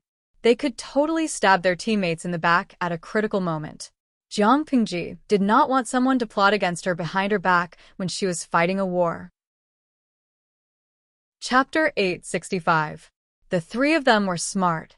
How could they not understand Jiang Pingji's plan? But in that case, she would have to take away Lu Shi's power. This meant that there would be a conflict of interest between father and daughter. If Lu Shi was old, it would not be too much to abdicate. But Lu Shi was still in the prime of his life. Would he be willing to give up his military power and be a free rich man? Whether it was Wei Si or Feng Zhen, they had no confidence in this matter. Qiguan Rang turned his gaze to Jiang Pingji and hinted vaguely, "My lord has to discuss this matter with the old master." Jiang Pingji lowered her eyes and said, "I know. Father will understand." Qiguan Rang waved his fan and said, "If we can cooperate with the Cui family and understand the situation and military deployment in the northern borderline, we will have the geographical advantage. Popularizing the method of farming will completely solve the food shortage in 2 to 3 years. The army will be self-sufficient. The generals have rich experience in war and are very familiar with training troops. In the long run, they will definitely be able to train up a fierce and powerful army. At the same time, the northern borderline will be greatly weakened by the horse plague. Later, with Zixiao's strategy of rabbits and sheep, we will have the power to fight the northern borderline in 3 to 5 years. It's said in military books that the poor of a country will lose to the teacher, and the people will be poor. Wei Si added, "If we fight the northern borderline, the long-distance transportation of food will inevitably increase the pressure. The price of food near the army will skyrocket. The local people will be affected, and their financial resources will be exhausted. More importantly, the longer the transportation of food is, the higher the risk. Once the food line is cut, the soldiers at the front will be in a desperate situation. In my opinion, my lord can send people to farm in Cheongjo and greatly reduce the transportation of food so that the soldiers will not have to worry about the rear. If food was transported from Hu County or Wanzhou to the front line in Cheongjo, the consumption would be unimaginable. In ancient times, the transportation of food mainly relied on manpower and animal power. The journey was long and time-consuming. It did not mean that the front line would receive the same amount of food as the amount of food transported to the front line. The animals that transported the food had to eat, and the laborers that transported the food had to eat too. If the front line received 1 dan of food, the rear had to send 20 to 30 dan. If there was a war, it was best to farm in a large scale near the front line. This would greatly reduce the risk and consumption of food transportation. But if that was the case, Wei Si could not help but frown when he thought of other things. Jiang Pingji asked him, "Zixiao, did you think of something?" Wei Si's expression stiffened. He sighed and said, "Due to the impact of the horse plague, the economy of the northern borderline has been severely damaged. As a result, the price of foodstuffs has skyrocketed. A large number of lowly herdsmen are unable to afford foodstuffs and live a difficult life. If the northern borderline knows that we are stationing farmland on a large scale at the border of Chongzhou, when the time comes it will definitely attract a large number of cavalry to plunder. Xi's consideration was not thorough. I'm afraid that the plan just now will not work. If that was the case, all the grain they had planted in the fields would be taken away by the northern borderline. Were they storing food for themselves or sending food to the enemy? When Wei Xi understood this, he felt ashamed and bowed to ask for forgiveness. Jiang Pingji said, "You're right. Why do I need to apologize? It was a good idea to station fields at the border of Chongzhou to reduce the consumption of grain. If the northern borderline sends their cavalry to raid us, we don't have to be afraid. We can directly use these people to practice and get used to the northern borderline's fighting style in advance." However, Zijiao's suggestion had to be changed. Farming is fine, but it cannot be concentrated in one place. Set up a few more. Currently, the northern borderline could not mobilize their cavalry on a large scale. They could only plunder on a small scale. If the northern borderline's cavalry came to plunder, they would not be able to plunder much at one time. The losses were small, and they could use them to practice. If the grain was stored in one place, if the enemy sneaked around and attacked from behind, wouldn't it be awesome to burn the granary? The four of them discussed the details in detail. Only when the first rays of dawn were slightly tipsy did Jiang Pingji end the topic reluctantly. The three strategists who were forced to stay up all night to work overtime were speechless. Let's stop talking about this first. I'll write a letter to my father and explain the reason to him. He will support me. Jiang Pingji stretched her body peacefully and said to the three of them, "Do you want to stay for breakfast? Today's breakfast is pork buns with mushrooms. It tastes delicious." Feng Zhen was used to wandering around. He often stayed up late, but he was not tired. Qiguan Rank's work and rest schedule had always been stable. He paid attention to his health, but his lord was inhumane. He was used to staying up late. Needless to say, Wei Xi did not even have eye bags after staying up all night. Thank you, my lord. The three of them ate breakfast with Jiang Pingji and went back with their heads full of battle details. Feng Zhen and Wei Xi were both single people. Their mansions were close to each other. When he and Wei Xi returned, he would shake his head while reminiscing about the craftsmanship of the kitchen in the district headquarters. It made Wei Xi dizzy. Wei Xi asked, "Zi sure, don't shake your head. I'm dizzy just looking at you." Feng Zhen said, "Shake your head and see if water has entered your brain." Wei Xi was speechless. Feng Zhen continued, "Back then, I was really blinded by lard. How did I end up here? Of all the lords I could have chosen, I just had to choose the one who was the most difficult to serve. If it really didn't work out, I might as well not become an official and be a wealthy idler at home. Now I have money, but no land envoy. There are beauties I can't touch, wine I can't drink, and I don't even have time to sleep. Once I'm on board, I can't get off." Just like last night, the Lord had a sudden impulse and dragged them along to discuss for the whole night. The whole night. Did the Lord still remember that he was sick and weak? She was really using men like mules. Wei Xi suddenly said, "My lord, why are you here?" Feng Zhen was so scared that his whole body trembled. He hugged Wei Xi and hid behind him. However, "Where's the lord?" Wei Xi smiled innocently. "I'm just scaring you." Feng Zhen was speechless. How could he have been so blind to have such a close friend? What a scam. Feng Zhen silently recited the mind-clearing mantras several times before he resisted the urge to strangle Wei Xi. As they neared the door, Feng Zhen suddenly said, "Zixiao, do you think the old master will really give up power?" Jiang Pingji had been in the limelight in recent years, but Lu Xi had been famous for a long time and was now in his prime. Would he really be willing to give up power to his daughter? It's hard to say. Wei Xi lowered his eyelids and sneered coldly. But with the Lord's temperament, he has always done things even though he knows it's impossible. If the old master is a smart man, he will make the most correct choice. How can that bastard compete with the Lord? Although Lu Xi was different from his previous life, Wei Xi could not be at ease with him. However, his lord did not react at all. She trusted Lu Shi, so Wei Si could not say anything. The two of them conversed in low voices. They came face to face with a handsome brown-haired youth with a silly smile on his face. "Sirs, wait a moment." Wei Si and Feng Zhen stopped in their tracks. When they looked, they saw that it was Li Yun, who was beaming with success. "Sirs, can you give me some advice?" Feng Zhen teased him. "What advice?" "I would like to propose marriage to the Lord," Li Yun said and nodded his head solemnly. Wei Si, who was at the side, trembled and froze on the spot. He slowly tilted his head to look at him. His ink-like eyes carried a chilly intent. Chapter 866. Unbeknownst to him, Li Yun was still smiling brightly. "My father has already asked for the Lord's opinion.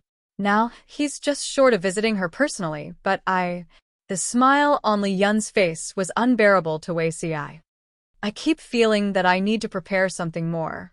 Both of you are experienced and knowledgeable. Why don't you give me some pointers?" "Oh, is that so?" Wei Si chuckled softly. Li Yun inexplicably felt a tingling chill run down his spine. The chill left as quickly as it came, quickly disappearing without a trace. Feng Zhen was a shrewd man. He acutely noticed that Wei Si's emotions were a little off, but Li Yun, the simple-minded youth, was too slow to notice.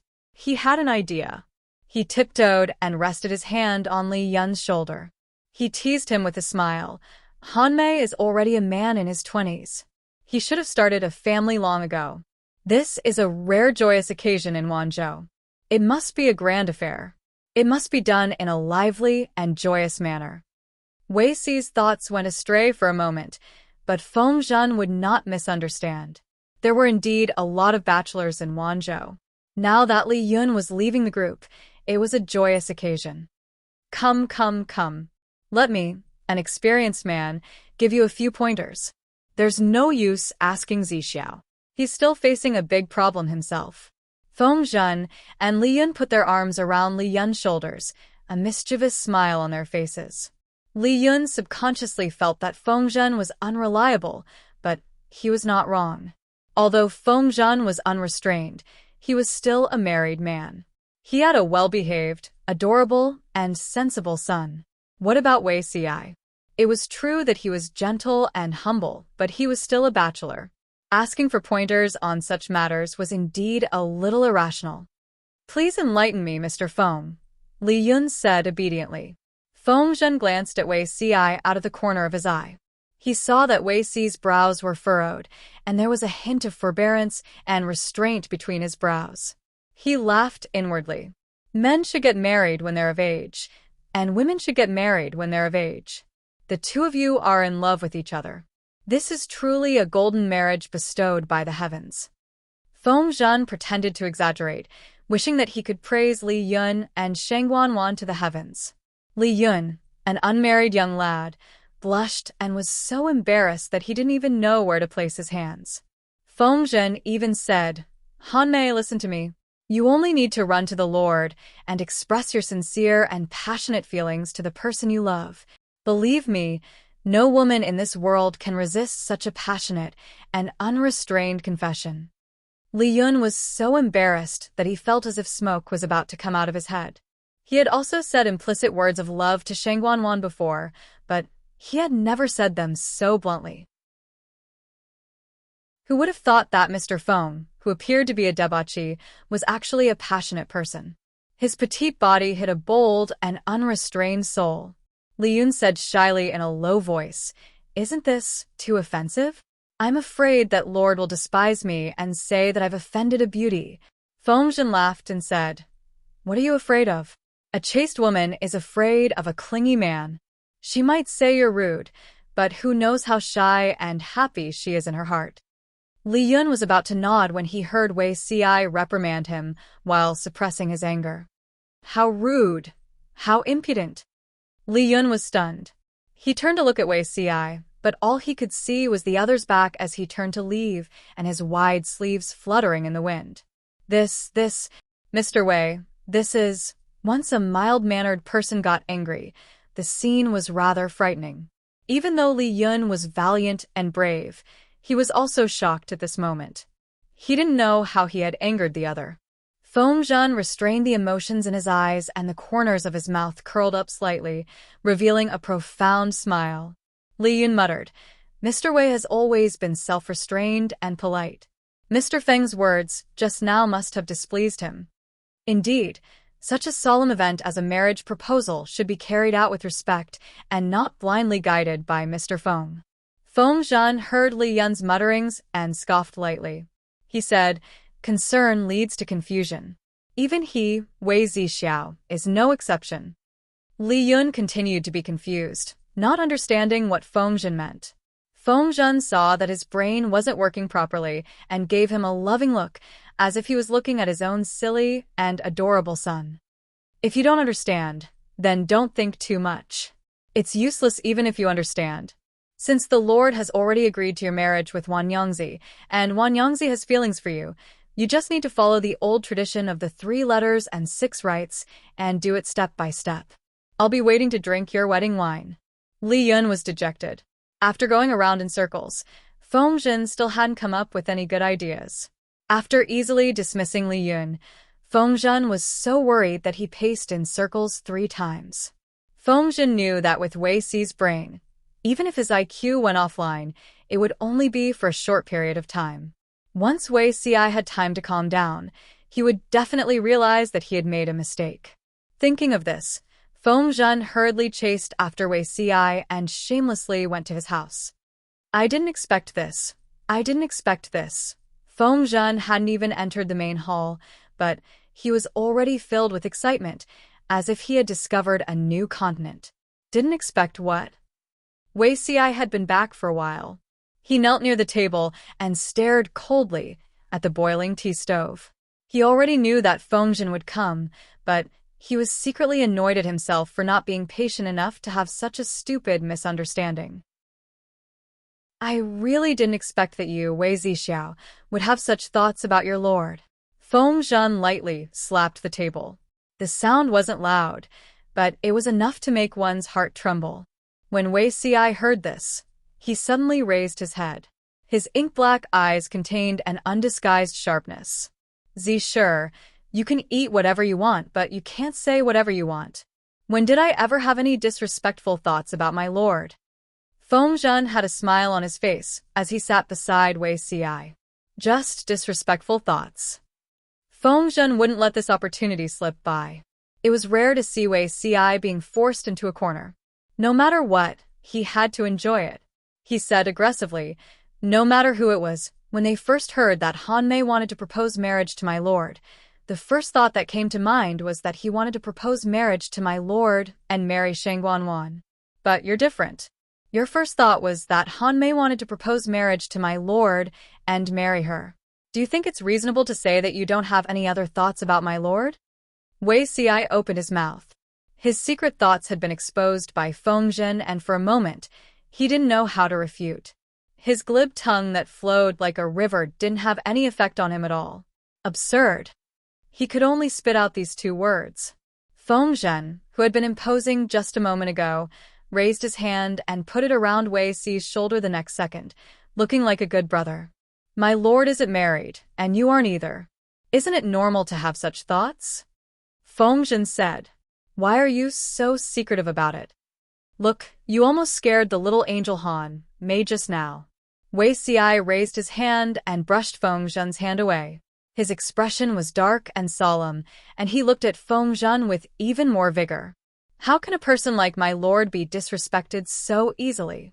I don't want to hear such words from you again. Si and my lord are innocent."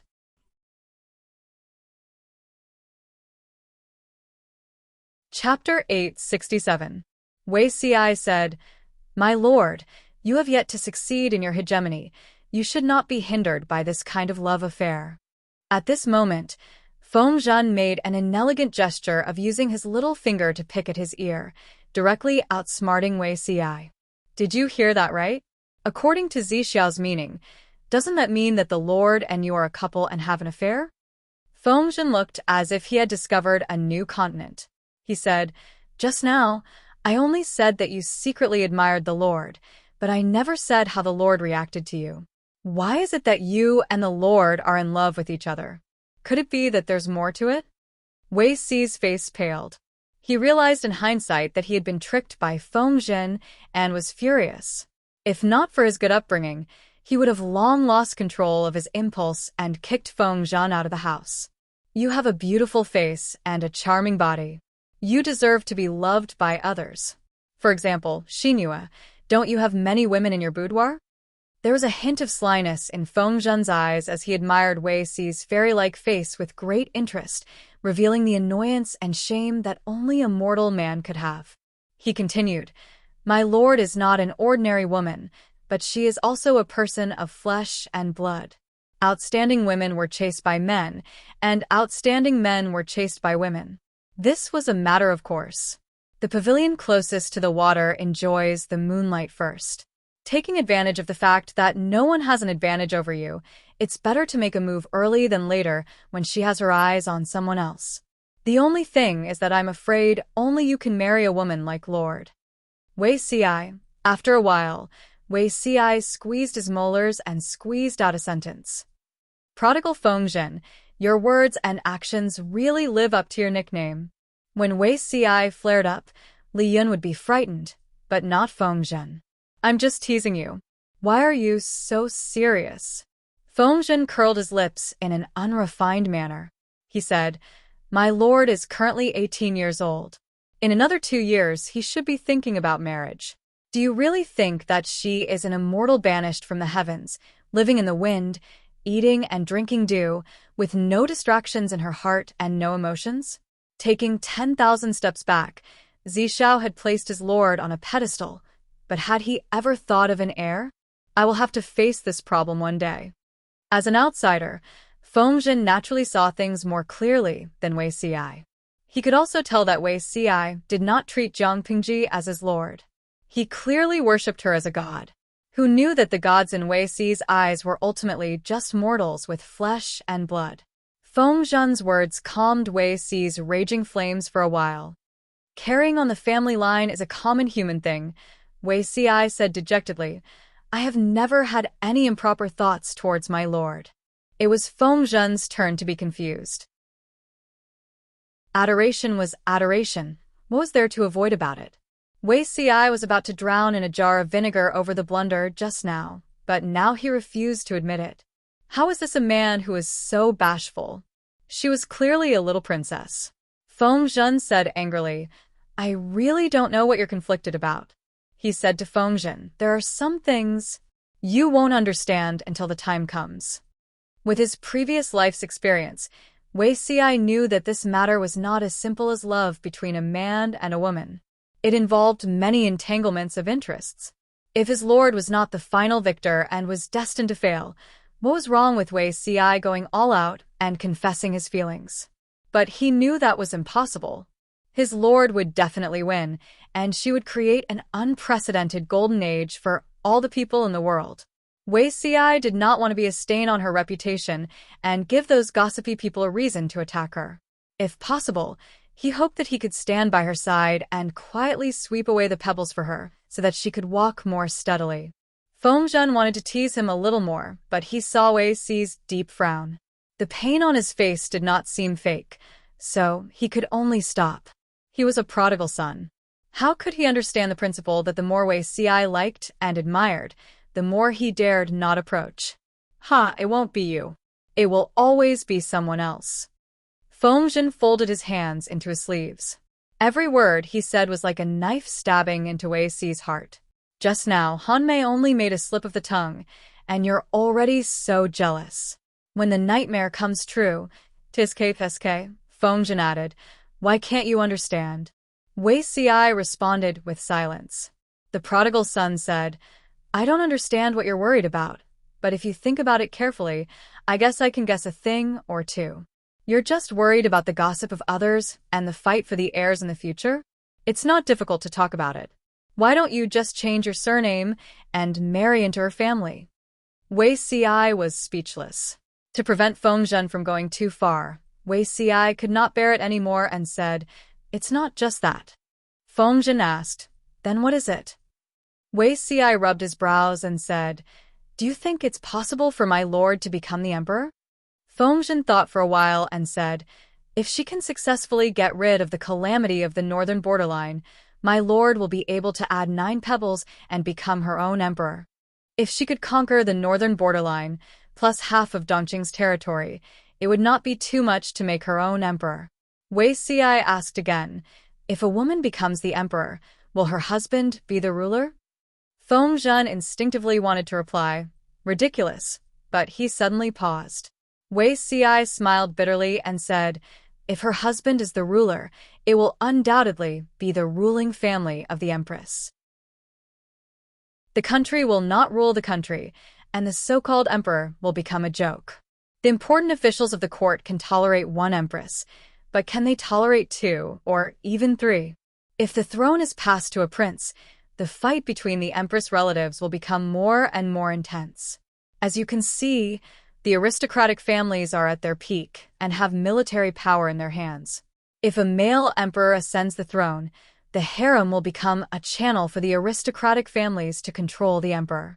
No matter what they do, it will be wrong. It's still a little far to talk about this now, but it will have to be faced eventually." Feng was stunned. He really did not think so much. "Wait, according to what you're saying, is it better to let my lord be childless for the rest of her life? Or should I say, when my lord conquers the world, she will then adopt her brother's son and forcibly hand over the world? How is that possible?" Wei Xi's eyes were cold and he said, "Getting rid of the father and keeping the son is the best way." After hearing this, Feng eyelids twitched violently. Wei Xi said, "Forget it. Why talk about such a distant matter? If you have nothing else, go home as soon as possible." Wei Xi felt that standing in front of him was an eyesore. Feng could hear the disdain in Wei Xi's words, but he still shamelessly stayed, thinking about what Wei Xi had said earlier. If my lord could really aspire to the throne, having children would indeed be a problem. In addition, Wei Xi's words also mentioned the problem of the aristocratic families. Nowadays, there were many aristocratic families with armies. It would be fine in troubled times, but if the world gradually moved towards unification, it would become a hidden danger of division again. With my lord's temperament, how could she like to be held back by others? Either she would completely weaken the aristocratic families, or they would retaliate and turn them into mere puppets. The interests of the two were completely opposite, and there was almost no possibility of reconciliation. Feng frowned and thought of many hypotheses. Wei Xi, who was beside him, had already calmed down. He took down the teapot on the tea stove and showed off his tea skills. Chapter 868. Feng Zhen, who had been tricked by Wei Xi, pondered for a long time, but still had no clue. Wei Xi even kindly made him a cup of tea. "Thank you." Feng Zhen thanked him as he accepted it. Just as his lips touched the rim of the cup, he suddenly realized that it was not right.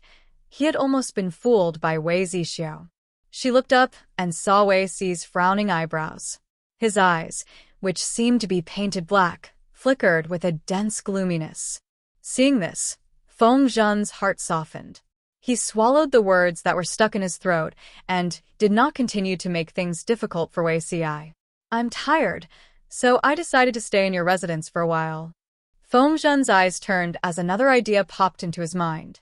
He said shamelessly, "In the past, you and I used to sleep together and talk through the night about world affairs. Now that I think about it, it's been so long." Wei Xi glanced at him out of the corner of his eye and said, "There are still guest rooms in the residence that are empty." It was not that Wei Xi was stingy, but Feng Zhen's sleeping posture was comparable to Lu Zheng's. He was also someone who slept from the head of the bed to the end. Feng Zhen was small and weak, but he was very thick-skinned. He coaxed and pestered his way to Wei Xi's master bedroom. While Wei Xi was taking a shower, he unrestrained took off his clothes, leaving only his pajamas on, and hurriedly rolled into the bed. Wei Xi was a bit of a neat freak. The bed was regularly washed and changed.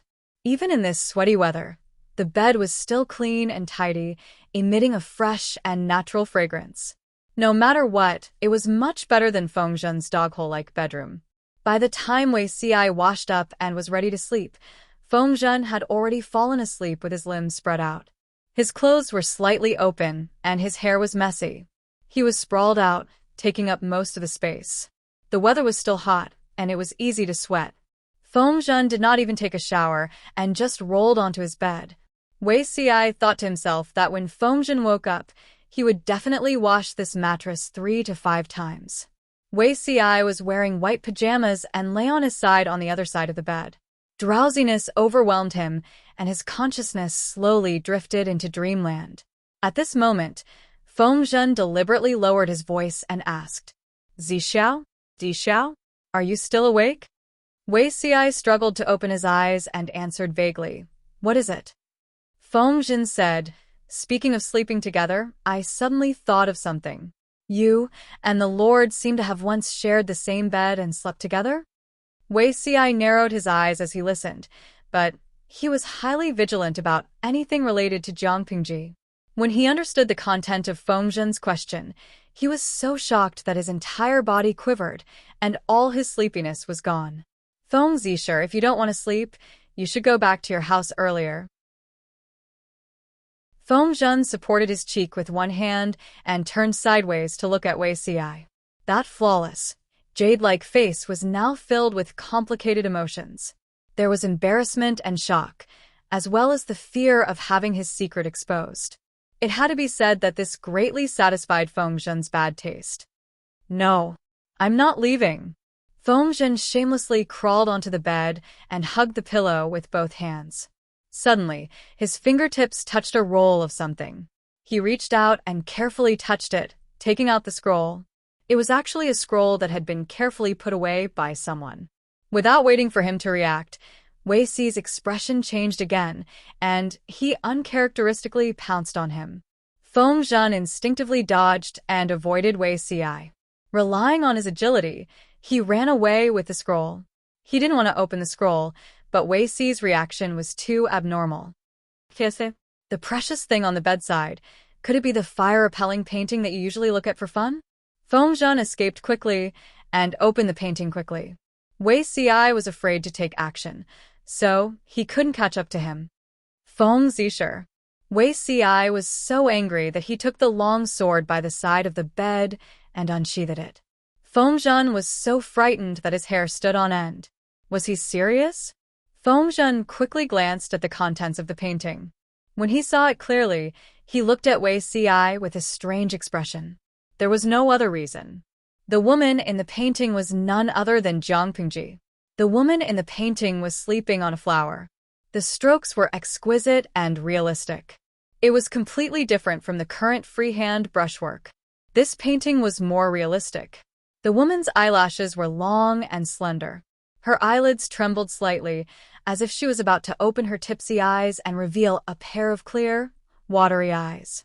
That wasn't all, but the woman in the painting was dressed very boldly. It was completely different from the current conservative creative style. Her sleeves were narrow, revealing 2 snow-white wrists. The hem of her skirt was huge, as gorgeous as a blooming peony. In comparison, the hem of her skirt was a little short. It only covered her calves, revealing 2 slender feet. 2 silver rings with bells hung on her slender ankles. The woman was sleeping soundly on the ground because she was drunk. Her sleeping petals were scattered around, making the white look whiter and the red redder. The surrounding rockery overlapped, and the environment was remote and quiet. Here, there was such a breathtaking scene, as if he had seen it with his own eyes. Fengzhen glanced at the time of the inscription and raised his eyebrows fearlessly. "My lord was only 12 years old at that time, and you already had so many thoughts?" The date of the painting was 6 years ago, the first month after Wei Xi's rebirth. At that time, the beauty was sleeping and in full bloom. Wei Xi saw the fallen petals all over the ground. Memories of the past flashed before his eyes. He couldn't bear it and drew. Now that he thought about it, he regretted it so much that his intestines turned green. Fengzhen had always been someone who couldn't keep his mouth shut. It was hard to say when he would reveal a word or two to his lord. Although Wei Si's disguise had long been stripped bare in front of Jiang Pingji, he still harbored some hope. Take it back. Wei Si pointed his sword at Feng Zhen, feeling even more anxious. Although Feng Zhen wasn't afraid of death, he understood the principle of moderation. He couldn't force Wei Si into a corner. Even a rabbit would bite when it was cornered, not to mention that Wei Si's swordsmanship wasn't bad. Fine. I'll return it to you. Feng Zhen didn't dare to throw the painting over. Instead, he rolled it up and handed it back to Wei Si. However, he said, I've never seen anyone more hesitant than you. You were still denying it just now. Now that the evidence is irrefutable, I don't know what else you can say. Not only did he draw such a painting in private, he even hid it next to the pillow in the master bedroom. What was he thinking? Did he even need to analyze it? Wei Si sheathed the sword in his hand, but the gloominess on his face didn't dissipate. Feng Zhen suddenly asked with a smile, Are you afraid of death? Wei Si had just said that getting rid of the father and keeping the son was the best solution. Now that he was pleased with his lord, he couldn't help but think too much. Of course, Feng Zhen knew Wei Si's temperament. It was impossible for him to be afraid of death. Feng Zhen calmly prepared to listen to Wei Si's explanation. Looking at his embarrassed expression, he didn't expect Wei Si to look absent-minded. If I was afraid, I wouldn't have killed myself back then. Wei Si barely managed to shut his mouth and did not manage to say the last word, kill. Otherwise, with Feng Zhen's ability to cause trouble, wouldn't he get to the bottom of it? Feng Zhen saw that the alarm had been lifted and immediately became fearless. Chapter 869. If he wasn't even afraid of death, what else was there to be afraid of? Wei Si was distracted by Feng Zhen. He was a little tempted, but he suppressed it with his rationality. It's still too early, Feng Longzi found out about this. Wei Si was mentally prepared for it to be widely publicized.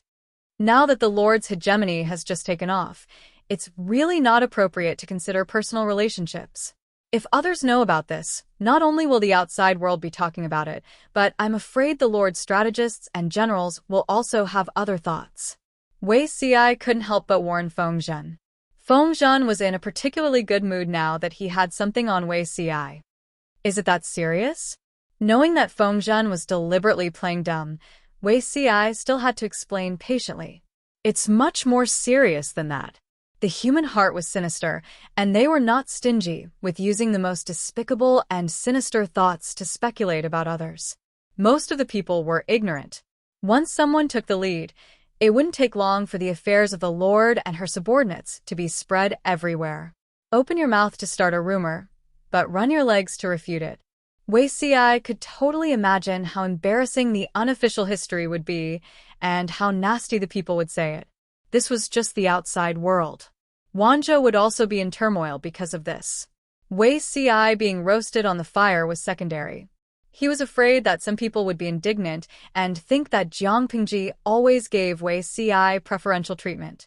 Once people had such thoughts, there would be more conflicts, and the people's hearts would be scattered. The power in Wanzhou would no longer be united and stable as before. After his rebirth, Wei Si analyzed his past life many times from the perspective of an outsider. Each time, he made different discoveries and comprehensions. In his past life, the Lord treated her subordinates fairly, rewarded and punished appropriately, and was clear about rewards and punishments. This was one of her strengths. If he wanted to strive for the throne again, this advantage had to be continued. Feng Zhen said tactfully, Zixiao, you don't trust me? Tell me what you can, and never reveal a word about what you can't. Wei Si snorted. Of course, he knew that Feng Zhen seemed to be unrestrained, but he was actually very careful. I hope so. Feng Zhen said to Wei Si, I've always felt that something was wrong. Although you didn't say anything, I always felt that you had a lot on your mind. You're sensitive and thoughtful. This is both your strength and your weakness. If there's something that's hard to say, you can tell me. Why do you have to suffer? No matter what sorrowful things were, once they were spoken, they would feel carefree. Wei Si sneered coldly. If he were to treat Feng Zhen as someone he could confide in, wouldn't the other party be able to grasp hold of his weaknesses? If Feng Zhen threatened him with this and asked him to cover for him, help him skip work, secretly drink, and visit brothels, what should he do? Don't think that Feng Zhen wouldn't do something like that. Wei Xi knew very well what kind of unreliable things Feng Longzi had done in his previous life. He bullied Li Yun, Dian Yan, and the other generals, who were all honest people. He cheated them of their salary to buy wine and often skipped work. His crimes were too numerous to list. Happiness should be enjoyed in time. How can it be delayed? Feng Zhen said, "When people live to 100 years old, what they seek is to be free and unfettered, to enjoy themselves in the moment." Therefore, he could not understand why Wei Xi was so cautious and indecisive, hoping to have the best of both worlds, but in the end, he could not get anything good from either end. He who is sensitive and thinks too much will not live long. Perhaps there were more inside stories that he did not know, but from what Feng Zhen could see, if Wei Xi continued on like this, he would only hurt himself and others. No, not necessarily hurting others, but definitely hurting oneself. He rolled up the blanket and went to sleep, leaving Wei Xi stunned on the spot with a thoughtful look on his face. On the other side, Li Yun also obediently hired an iceman to hunt a pair of wild geese. The 3 letters and 6 rights were all there. Due to the special circumstances, the whole process only took about half a month. Cheng Jing completed the task that Huang Song had given him perfectly. He had quietly returned with a secret letter from Jiang Pingji and did not attend the wedding. Although time was tight, Jiang Pingji did not mistreat Shang Guanwan. Everything that needed to be prepared had been prepared for her. It was as if she was marrying her younger sister. Speaking of marrying her younger sister, Jiang Pingji was also experienced. She only cared about the overall situation, and the other details would be taken care of by others. A few days before the wedding, the smile on Li Yun's face never disappeared. Not only did he walk with the wind, but he also floated. However, Shang Guanwan was perturbed and restless. She always felt that everything now was beautiful like an illusory dream. Once this dream was pierced, she would be beaten back to the cruel reality and continue to be a widow who was tortured by others and could not see a future. In the words of the live stream's audience, this was called premarital anxiety. Jiang Pingji was busy with work, so she could only entrust Huijun to help her ease Shang Guanwan's worries so that Wana would not overthink things. Huijun's thoughts were exquisite and incisive. Every sentence she said hit the nail on Shang Guanwan's head, and the knot in her heart was easily resolved. Under the anxious anticipation of the 2 newlyweds, the day of the wedding finally arrived. As the first bachelor in the Wanzhou group to get rid of a single partner, Li Yun was not only handsome and likable, but he was also popular, so basically all the colleagues who could attend were present. Feng Jin's wife, Wei Jingxian, even played the role of a blessed wife and helped Shang Guanwan wring her face. "Sister Jingxian, I'm a little nervous." Shang Guanwan was no longer that immature girl. The last time she got married, she felt that she was not attending a wedding, but her own funeral. But today, her little heart was thumping uncontrollably, making her feel helpless and flustered. "Today is the wedding, so you can't speak carelessly," Wei Jingxian said with a smile. "Forget everything that happened in the past." Shang Guanwan was still nervous. She involuntarily clenched her hands under her wide sleeves, leaving shallow fingernail marks on her palms. Li Yun came to fetch the bride on time, and the smile on his face became even more radiant. His life goals were very simple: to take care of his master, marry a wife, and have children. Now that he had both, he was naturally beaming with happiness, smiling so widely that only his teeth could be seen. Feng Jin's Changsheng and Feng Zhen's Feng Yi became virgins. Changsheng was still young, so she happily rolled around on the bed in the bridal room a few times. Feng Zhen's only son, Feng Yi, on the other hand, kept a straight face and silently sat on the bedding. He stayed for a while symbolically before coming down. Feng Yi was the child of Feng Zhen's deceased wife. His appearance was like Feng Zhen's, but his temperament was like his mother's, extremely reserved. Because he was born prematurely, Feng Yi was slightly weaker than Feng Zhen and rarely appeared in front of others. When the crowd saw Feng Yi, they were so shocked that they forgot how to speak. A guy like Feng Zhen, who had no boundaries, actually gave birth to a serious and refined son. It was a genetic mutation. "Hello, uncles." Feng Yi bowed obediently. At such a young age, he already had the demeanor of a gentleman. "Today is Uncle Hanmei's big day. You don't have to be so formal." Feng Zhen caressed his son's hair and casually dismissed him. He had no choice. With his own son by his side, he couldn't drink to his heart's content. You have to have the demeanor of an elder brother. Don't bully the weak. Feng Yi looked frail, but his demeanor was excellent. He really lived up to the name Feng Zhen had given him. The crowd was dumbfounded. They thought that a prodigal son like Feng Zhen would give birth to a son who was extremely daring and dared to dance on his grave. But what happened? Good bamboo shoots come from evil bamboo. Feng Zhen's face immediately darkened. Who was he calling an evil bamboo? Wanzhou was extraordinarily lively, but elsewhere, the atmosphere was extremely solemn. "You don't like it?" Lu Shi held a letter in his hand. It had been sent urgently by someone from Jiangpingji half a month ago. In front of him knelt a handsome young man of about 13 or 14 years old. His facial features were somewhat similar to Jiangpingji's. "Your son wouldn't dare." "That's good," Lu Shi said. He picked up his pen and wrote a word at the end of the letter. Chapter 870. Today was Han Mei's wedding day. Jiangpingji released a notice a few days in advance. The viewers on the red bullet screen were already rubbing their palms and rubbing their hands. They displayed the super fast hand speed that they had gained from being single for more than 20 years. Under the mad scramble, the ratio between red and blue reached 24:1. There was a total of 816,000 viewers in the 850,000 live stream channel. Even so, there were still quite a number of red bullet screen viewers who complained about the blue bullet screen. When Su Ke and Xuanmei got married, Jiangpingji was only a level 4 streamer, and the upper limit of her streaming room was only 150,000 viewers. When it was Li Yun and Shang Guanwan's turn to get married, Jiangpingji was already a level 6 streamer. The upper limit of her streaming room had reached 850,000 viewers. One could totally imagine how crazy the rewards on this day were. Not to mention the small rewards, the large rewards that were announced in the live broadcast room were even more explosive. They filled every corner of the live broadcast screen and did not stop for a long time. If the audience did not block the reward effects, they would not be able to see the live stream at all. The blue bullet screen viewers were so shocked by such a grand occasion that they could not close their mouths.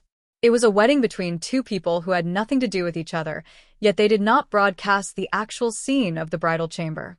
What were these lunatics so happy about? The viewers in the red bullet screen indicated that they were willing. Jinyang Wenf. I'm heartbroken. My husband is going to marry another woman, and I still have to give him a wedding gift. How miserable. After sending this bullet comment, the nouveau riche waved his hand and threw out 99 luxurious private helicopters. Zigai Dongdongzui. I'm different from you sluts. I'm marrying my son. As soon as the bullet comments were sent, a similarly generous tip was sent out, with a thoughtful message. This is the dowry for the little angel, Han Mei. Li Yun's beauty value was high, her temper was good, and her personality was contrasting with her cuteness. She fiercely poked the cuteness points of girlfriend fans and mother fans. What was even more frightening was that these people were not only willful, they were also filthy rich. Apart from the earthquake in Shangjing, Jiangpingji had never taken the initiative to ask for rewards from the audience. As a result, over the years, many viewers complained that they had nowhere to spend the money in their pockets. Now that he finally had a legitimate opportunity to throw money around, why wouldn't he give it his all? They also wanted to let the other live streams know that their live stream also had a local tycoon. Lao Ciji Lianming. In the blink of an eye, even the single dog Li Yun is married. Streamer, Are you still not considering pushing beauty CI? Soon after, countless bullet screens copied the sentence. Jiang Pingji could not help but laugh when the screen was full of messages urging her to get married. Host Fee, the frog isn't cooked yet. I'll tell you the good news when it's cooked.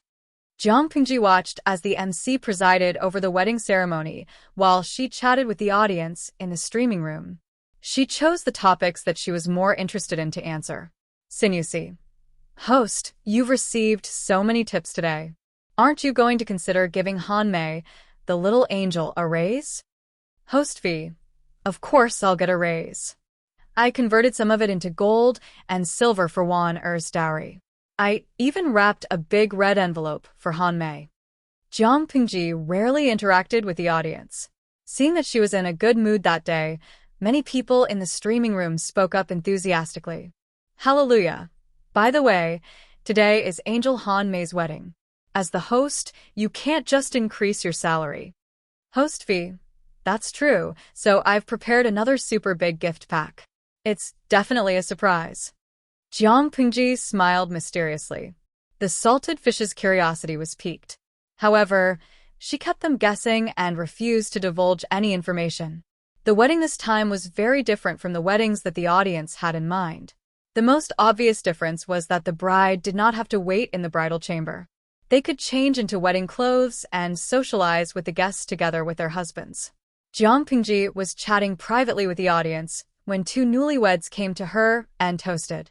Looking at the joyful Li Yun and the bashful Sheng Wan, she suddenly had the illusion that she was marrying off her daughter after her son was married. After drinking the wine, Jiang Pingji suddenly said, I've sent a special gift to both of your residences. You can open it tomorrow and have a look. Remember, you can't look at it today. That thing. It's a little inauspicious. I'm afraid it'll spoil your happiness. Li Yun and Sheng Wan were puzzled, but Jiang Pingji had specifically instructed them not to deliberately disobey. Because Li Yun's alcohol tolerance was not very good, his colleagues did not make things too difficult for him. At least he could stagger into the bridal chamber and not pass out drunk, leaving the bride to guard the bridal chamber alone. Sheng Wan and the maidservant supported Li Yun to the bridal chamber. Changsheng, who was fooling around at the side, saw it and wanted to join in on the fun with her short legs. A gentleman should not look at indecent things. Foam laboriously carried her back and placed her beside Qiguan Rang's daughter. Although Changsheng was not young, her weight was not light. In just a few steps, Foam was so tired that he was panting slightly. Why?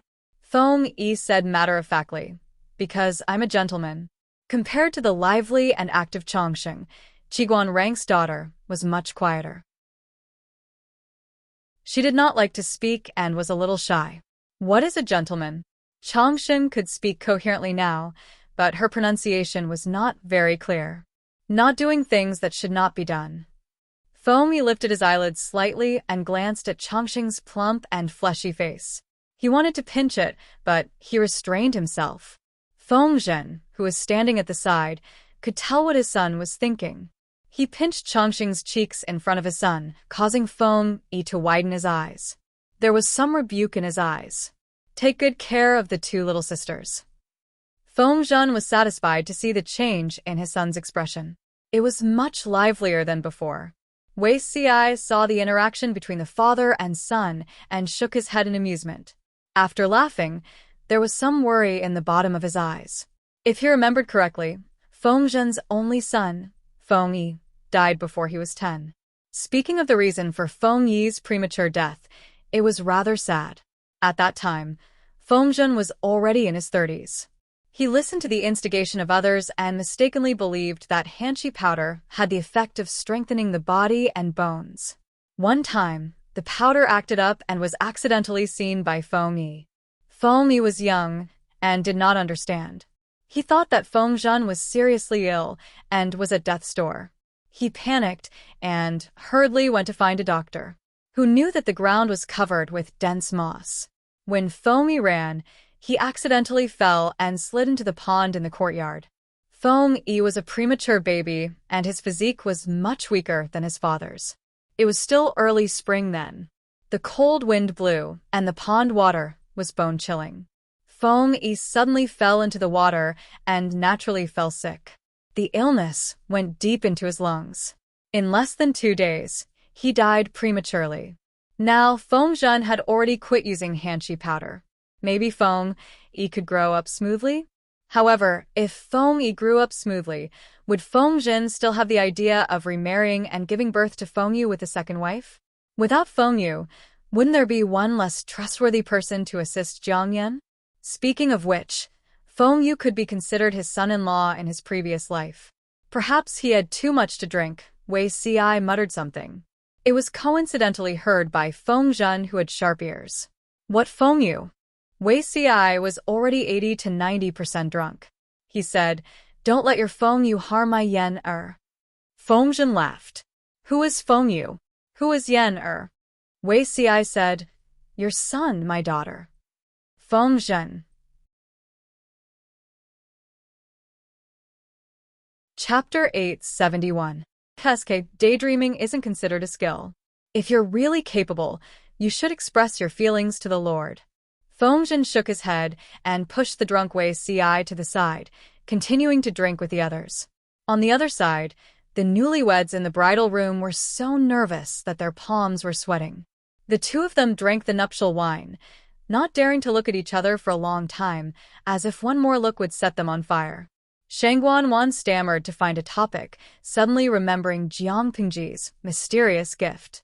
Li Yun's mind was filled with thoughts of his sweetheart. How would he have the time to be curious about the guest's gift? Wanwaner, it's getting late.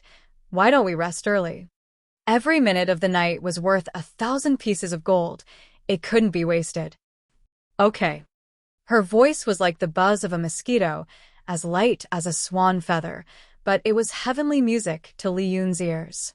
He couldn't help but carry her in his arms. Not long after, unbearable panting could be heard in the dimly lit bridal room. The next day, the bride served tea. Looking at his married son, Xie Qian's heart was filled with emotions. Jiang Pingji considerately gave the young couple a wedding leave, letting them be lovey-dovey. Shangguan Wan was still thinking about the mysterious gift Jiang Pingji mentioned, and Li Yun was happy to open the gift with her. Is this the gift from Lanting? Shangguan Wan looked at the square box in front of her. It was the size of 2 men's palms. Look at the stick on it. This should be the gift the Lord mentioned. Open it and take a look. Li Yun smiled as he opened the gift. When he opened the box and saw what was inside, the two newlyweds turned pale. Shangguan Wan was so shocked that she took half a step back. There was nothing else in the box, only an urn made of cinerary ash. A newlywed's giving an urn? This is definitely not Lanting's doing. Shangguan Wan snapped out of her trance and said firmly, "Who packed the gift yesterday?" Someone must have changed Brother Lanting's gift to create a rift between Han Mei and the Lord. Li Yun's joy faded slightly. He hesitated for a moment, then lifted his hand to open the urn's lid. It was filled with white powder. He moved closer to smell it. It was indeed human ashes and not powder of similar color.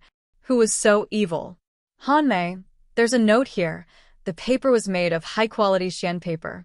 Most of the improved paper was supplied to Ching Cheng's bookstore, and the rest was supplied to the district headquarters. Li Yun was reminded by Shangguan Wan. He raised his hand to stop his newlywed wife from touching the unlucky ashes of a stranger. He stretched out 2 fingers, picked up the slip of paper, and slowly unfolded it. This is Lanting's handwriting. Shangguan Wan worked as a clerk in the district headquarters, so she was very familiar with Jiang Pingji's handwriting. She read out the words on the note. This is the ashes of the evildoer from Zhongzhou, who killed Han Mei's mother. Today, I present it to congratulate you on your wedding. Shangguan Wan was taken aback. She looked up at Li Yun. His young and handsome face was full of forbearance and restraint. Only his eyes were slightly red. Han Mei. As if awakened from a dream, Li Yun hurriedly covered the urn and carried it to look for Xie Qian. Xie Qian was still in a daze in the main hall, reminiscing about his late wife. If it weren't for that evildoer's possession, perhaps today, his deceased wife would also be able to drink the tea served by the new bride. Just as he was feeling sad, his mischievous child ran over in a hurry, carrying an urn of ashes. Xie Qian's expression was unbearable. This mischievous child, of all things, was he playing with an urn of ashes? Who did he want to curse to die? Before Xie Qian could react, Li Yun carried the urn of ashes and knelt down in front of him. What is this? Xie Qian felt like he was about to have a stroke. He was infuriated by his mischievous child. Father, the Lord said that this is the enemy who killed my birth mother. What? Xie Qian couldn't react for a moment. His expression changed, but his brain couldn't react at all. Suddenly, Xie Qian thought of the yin-yang jade pendant that Jiang Pingji had borrowed for 2 days. He didn't know what to feel. He hoped that the ashes belonged to that evildoer, but he was also suspicious of the truth. Xie Qian couldn't be blamed for his suspicions. No matter who it was, everyone would have their suspicions. The enemy, who had been gnashing his teeth for close to 20 years, was killed so easily? Han Mei, put it away. Father wants to go and ask about it. If it's true, your mother's spirit in heaven can rest in peace. Li Yun nodded heavily. Xie Qian hurriedly went to look for Jiang Pingji. She seemed to be prepared and wasn't surprised by his arrival. That evildoer was really executed? Xie Qian couldn't believe it. The hatred that had been in his heart for so many years was easily resolved. Jiang Pingji said, "Of course it's true. I'll tell you about that evildoer's appearance and characteristics, then you'll know if it's true or not." She had a very good memory. Not to mention people she had met several times. Even if she had only seen them once, she could still describe the person's appearance and characteristics. Xie Qian became more agitated as he listened. In the end, he fell to the ground and burst into tears, unable to control himself. Jiang Pingji waited for Xie Qian's emotions to calm down, then said hesitantly, "There's something that's hard to say." Xie Qian's eyes were red. He gritted his teeth and said, "Magistrate Liu, please say it. If there's anything I can help with, Xie Xiaohe is willing to go through water and tread on fire for you. It's not a big deal. It's just that this jade pendant is of some use to me. I wonder if you're willing to part with it." Previously, she said she would borrow it for 2 days, but she shamelessly borrowed it for half a month. Luckily, Xie Qian didn't ask for it from her. Xie Qian thought it was something big. To Xie Qian, this jade pendant was a locator to locate his enemy. Now that his enemy had been reduced to ashes, the yin-yang jade pendant had no other use for him.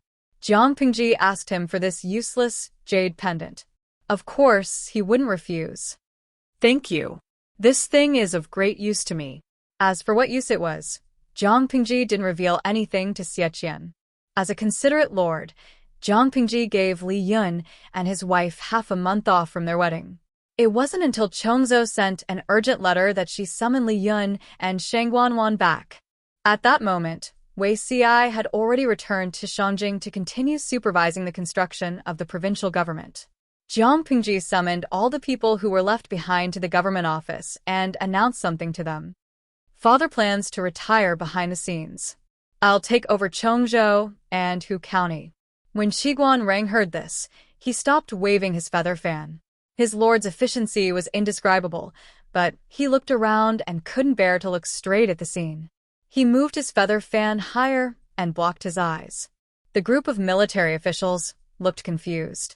They couldn't react to what had happened. The rest of the civil officials looked as if the sky was falling and the earth was collapsing. Oh my God! Someone's going to die. They already felt that they were too busy to manage such a large Wanzhou. It wasn't easy for everything to be on the right track, and the Lord's territory had suddenly expanded. There was an extreme lack of capable people, especially Yang Si. He felt his vision go black and his soul almost left his body. She had finally finished her official duties in other places and wanted to come back for a breather. She was stunned by the news before she could even sit down. Why is it so sudden? Jiang Pingji said, "It's better to be prepared in advance." Their opponent was the north borderline. If they didn't make preparations, sooner or later they would fail miserably. Yang Si said with some difficulty, "But Chongzhou and Hu County, I'm afraid it won't be easy to intervene." Lu Shi had managed Chongzhou for 4 to 5 years and Hu County for more than 10 years. The people under him might not be willing to listen to Jiang Pingji. Even if it's not easy to intervene, we have to intervene. Whoever dares to resist will just find a reason to get rid of them. Jiang Pingji's gaze was somewhat fierce. There was no second person who would dare to take the lead in resisting and looking for trouble.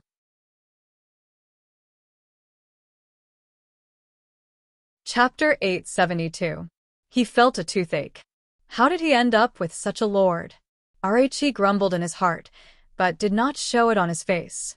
Rhe stepped forward and said, "My lord, if that's the case, I'm afraid it will put you in a difficult position." "Oh? What's so difficult about it for me?" Yangxi said helplessly. "The old master has been in Chongzhou for many years. Hu County was managed by him. The former is still manageable, but the latter are probably the old master's trusted subordinates. These two places have their own rules. If we interfere decisively, those old men will take advantage of their seniority and bring this matter to the old master. Won't we drive a wedge between the lord and the old master?" Lu Shi was willing to step back, but it did not mean that he had completely disappeared from the face of the earth. Would the old men who had followed Lu Shi by Jiang Pingji's account and not secretly trip her up? If this problem was not solved, no matter how good the father-daughter relationship was, it would not be able to withstand the discord and instigation. Sooner or later, there would be trouble. Since ancient times, how many fathers and sons did not get along and brothers fought each other? Jiang Pingji lifted her eyelids and said, "Father has already stepped back. All the matters of Chongzhou and Hu County are decided by me. Those old men want to take advantage of their seniority in front of me. Even father can't protect them. I will make things clear to father." Yangxi heaved a sigh of relief and said, "That's good." Jiang Pingji asked around, "Are there any other questions?" Everyone did not speak. It was obvious that there were no objections. They knew very well that they would have to fight with the north borderline sooner or later. If the lord was willing to plan early, it was better than making a last-minute effort. The generals were already in a daze. Their slow brains finally connected with the others, and they were secretly delighted. In their opinion, the lord would take over the power of Chongzhou and Hu County. The busiest people would definitely be civil servants. Little did they know that working overtime was a group activity. No one could escape. After a while, Jiang Pingji said to the crowd, "I don't have any objections for now." Take a look at this. Shi gestured to Wana. Wana got the order and stood up with a smile. She distributed several booklets to everyone. Shangguan was not only the administrator of the women's department of the government office, but she was also the female teacher of Wanzhou Academy. Ever since Xie Qian had fled from Zhongzhou to Wanzhou with Wan Xian, Jiang Pingji had abducted this great scholar of Zhongzhou to enlighten the students of the academy. In order to take over Shangguan Wan's teaching job, she selected someone from the women's department of the government office and asked her to teach the female students of the academy. After the divorce, not only did Li Yun return to work, even Shangguan Wan returned to the government office and became Jiang Pingji's assistant. Li Yun anxiously watched as his wife walked in front of him and handed him a booklet bound with fine thread. Rhe reached out to take it and secretly stroked Shangguan Wan's delicate and soft hand with his fingers. His heart fluttered, but unfortunately, he was woken up by her slap. You're not serious." Shangguan Wan muttered softly. Li Yun felt wronged. Ignoring this interlude, Shangguan Wan distributed everyone's booklets, then returned to her original position and sat up straight. Rhe tilted his head and asked Li Yun, "Han Mei, what's written here?" Everyone's level of education was different, but Dian Yan was completely illiterate. Li Yun looked at Dian Yan's booklet, then looked at his own booklet. Strangely, he found that the contents of the booklets were exactly the same. The so-called exactly the same was not only the content of the words, but even the size, shape, and horizontal and vertical strokes of each word were the same. Even he noticed this problem, not to mention the other meticulous strategists. Among them, some already knew the reason, such as Qiguan Rang and Su Ke, while others were full of doubts. Pingji said, I know what all of you are doubtful about. We'll talk about this later. Everyone. Ardio, you know what was the most hateful thing? She refused to continue halfway through her sentence. Everyone could only suppress their curiosity and carefully read the contents of the booklet. Judging from the handwriting, this was their lord's handwriting. From today onwards to the war at the north borderline, the contents are the difficult problems that we will have to overcome in the next few years. In order for you to have a clearer and more intuitive understanding, I've listed them one by one according to the major and minor items, Jiang Pingji said. The three major items are governance, farming, and training the troops. Let's talk about governance first. Everyone present is a pillar of humanity, but everyone only has a pair of hands, not 3 heads and 6 arms. If it's just Wanzhou, everyone can still handle it with ease. If Chongzhou and Hu County are added, they will be stretched thin and will not be able to handle it. Therefore, I'd like to seek your opinion on whether we should choose a suitable time to issue the recruitment notice. Qiguan rang and the others did not speak, but their inner voices were the same. Send, send, send. If they did not issue the recruitment notice and recruit fresh blood, these old people would die of exhaustion at the desk. However, something like the recruitment notice was not something that could be issued as one wished.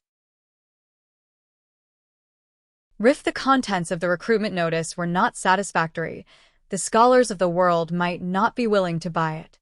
Therefore, everyone recommended Feng Jin, who was the most talented in literature, and the heavy responsibility was directly placed on him. Feng Jin secretly laughed and cried. He stepped out to ask for details. He was just a ghostwriter when it came to writing the recruitment notice. The core ideas were still provided by the Lord. Jiang Pingji thought about it and said, regardless of your status, only talent is important. As soon as she said that, everyone was silent. Feng Jin's expression also froze for a moment, but he quickly recovered and calmed down. In the current selection system, the people selected must have a noble family background and must also have the rigid conditions of benevolence, righteousness, filial piety, and fraternity. Take Dongqing's evaluation system as an example. Family background, virtue, and knowledge belong to the top 3 categories. Appearance, ability, and temperament belong to the bottom 3 categories. Among the top 3 categories, family background and virtue accounted for 90%, and knowledge only accounted for 10%. In other words, if you reincarnated with your eyes wide open and reincarnated well, even if you were born with a mental disability, you would be many times more noble than countless poor students. If the two were placed together, the imperial court would also prioritize the former over the latter. Jiang Pingji looked around and asked coldly, why? Do you have any objections? Her team had gone through strict selection. Except for Feng Jin, who was tall, rich, and handsome, the others were only tall, and, from the perspective of a poor scholar, they could not possibly object to Jiang Pingji's suggestion. Regardless of your status, only talent is important. How many poor scholars' hearts were expressed in these few words? Many poor scholars did not lack ability, but their family background was not good enough. They did not even have the ticket to become a fish that leaped through the dragon's gate. Feng Jin's expression was normal as he said, I have no objections. The others echoed one after another. I think you all have no objections. Jiang Pingji spoke the truth. She said, talented people can help you lighten your burden and help you move forward. Useless people without talent will only add another burden to your heavy work. Do you think what I said is reasonable? Everyone was speechless. Chapter 873. The time was still too short. If Jiang Pingji was given another 1 or 2 years, she would be able to cultivate a group of talents with a basic foundation. As for the core talents, the cultivation period was even longer. She could only use the recruitment order to recruit people who would be loyal to her. Qiguan Rang lowered his head and flipped through the book. He saw that there were a few smaller items behind the main item, governance. The recruitment order was one of the smaller items, followed by the words bookstore. Jiang Pingji said, I'm afraid that the recruitment order alone won't be able to tempt the scholars in the world, so I plan to announce an important decision. Our everyone's heart skipped a beat. Our when their lord did not cause trouble, the trouble she caused could make them tremble in fear. Our now it was obvious that she was going to cause trouble. How could it be a small matter? Our Jiangpingji did not say anything else. She gestured for Shengguan Wan to fetch the things. They were also carried on plates, but the previous books were light and thin. The books that were brought up now were all very heavy. These books are for the children of the academy to start learning. In addition to the main text, there are also annotations carefully organized by Mr. Cheng. Hearing his father's name, Cheng Yuan's eyes lit up. After getting a book, he hurriedly opened it. After reading the contents, Cheng Yuan understood why his father always walked with the wind, as if he was radiating the second spring of his life. The words in the main text were relatively thick, only a little smaller than a copper coin. It looked very easy to read, neither laborious nor harmful to the eyes. The words in the annotations were smaller and more detailed than the main text. The content was all in the vernacular. Even an ordinary person could understand it after reading it once. In addition, there were small strange symbols between each sentence. Feng Jin vaguely discovered something. He could not wait to read it again in a low voice. When he encountered those strange symbols, he subconsciously paused. He suddenly understood the function of the symbols. They were all used to punctuate sentences. Looking at the repeated symbols, he suddenly sucked in a breath of cold air. It was obvious that these symbols were not scribbled. Each symbol represented a specific meaning. Not only Feng Jin, but Yang Si and the others also noticed it. Qiguan rang forcibly, suppressed his surging emotions. His fingers swiped across the pages, and he quickly flipped through a few pages. He discovered that this primer was not empty talk. The format was uniform.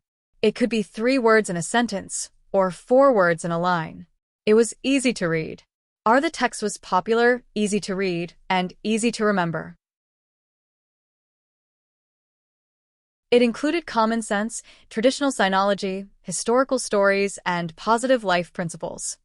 These books were naturally the 3-character classic, 100 family surnames, and other teaching materials that Jiang Pingji had obtained from the audience many years ago. However, other than the 100 family names, Jiang Pingji had changed the other teaching materials beyond recognition. Because the history of the audience's dimension was different from the history of her world, many phrases and allusions could not be used. Jiang Pingji had a good memory and could be said to be well-read. She simply followed the template and modified it. Not only did she have to eliminate the non-existent allusions, but she also had to eliminate the extreme and ignorant thoughts one by one. Extract the essence and discard the dregs.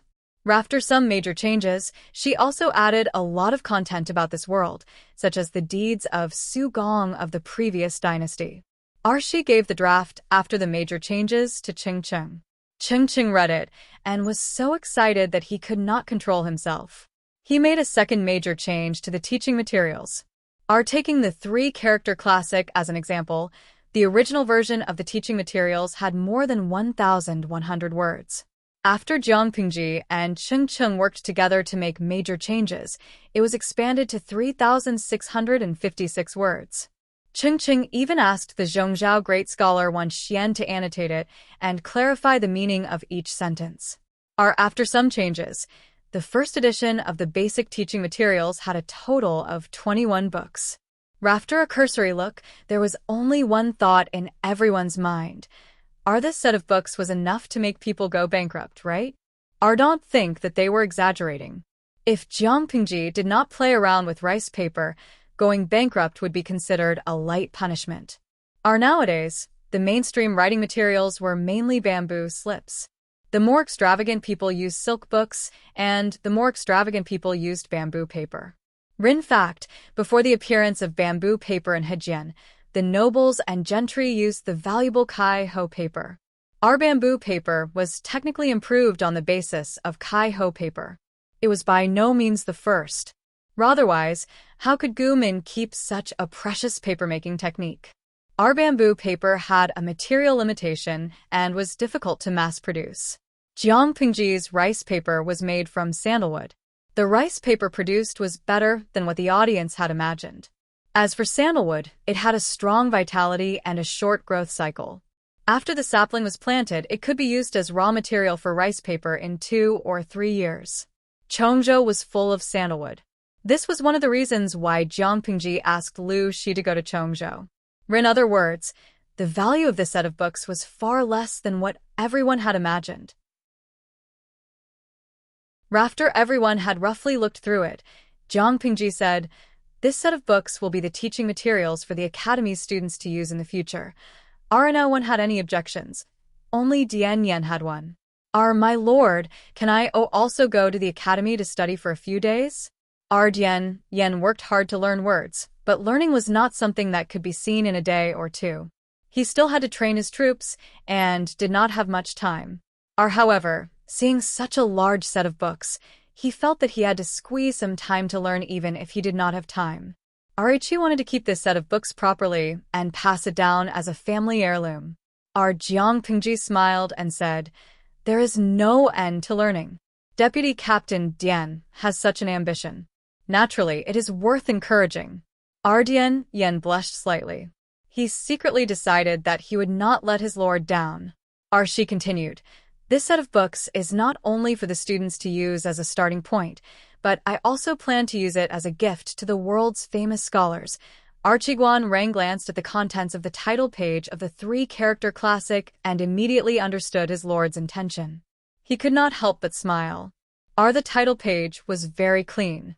There were only a few elegant words. Author: Wang Yinglin, Lu Shi, commentator: Ching Cheng. Jiang Pingji did not want to add her name, but there was no such person as Wang Yinglin in the world.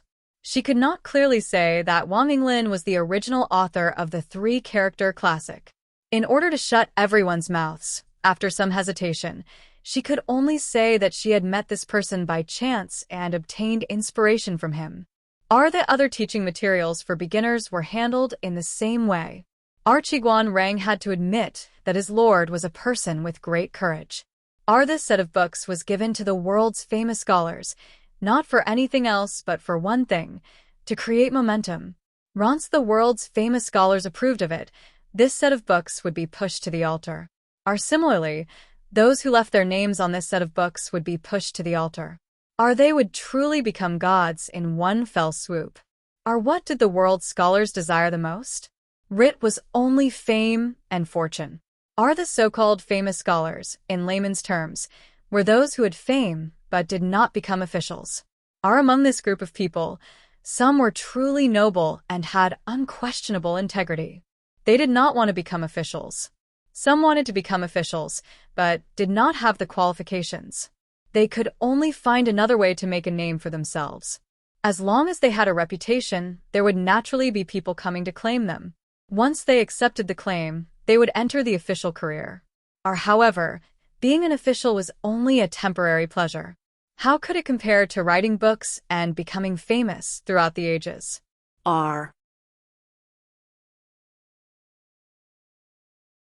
Chapter 874. Famous Scholars?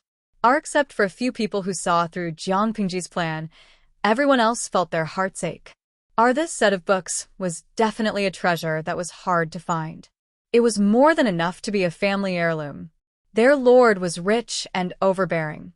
Not only did she want to donate it to the Academy, but she also wanted to give it away for free. In their opinion, the cost of this set was no less than 200,000 strings of coins. How could she give it away just like that? Dian Yan and the others felt their hearts ache. Their cheeks twitched slightly. They wanted to say something to stop her, but none of them knew how to persuade their lord not to squander. Meng Hun, who had been in the background, opened his mouth. He asked in surprise, "Does my lord want to use this set of books to attract famous scholars?" If that was the case, the price was too high. Rin Dongqing alone, there were no less than 500 famous scholars who were well known.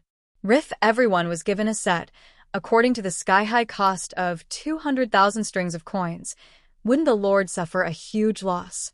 Meng Hun had seen many so-called famous scholars with Meng Zhan. In his opinion, most of these people were embroidered pillows.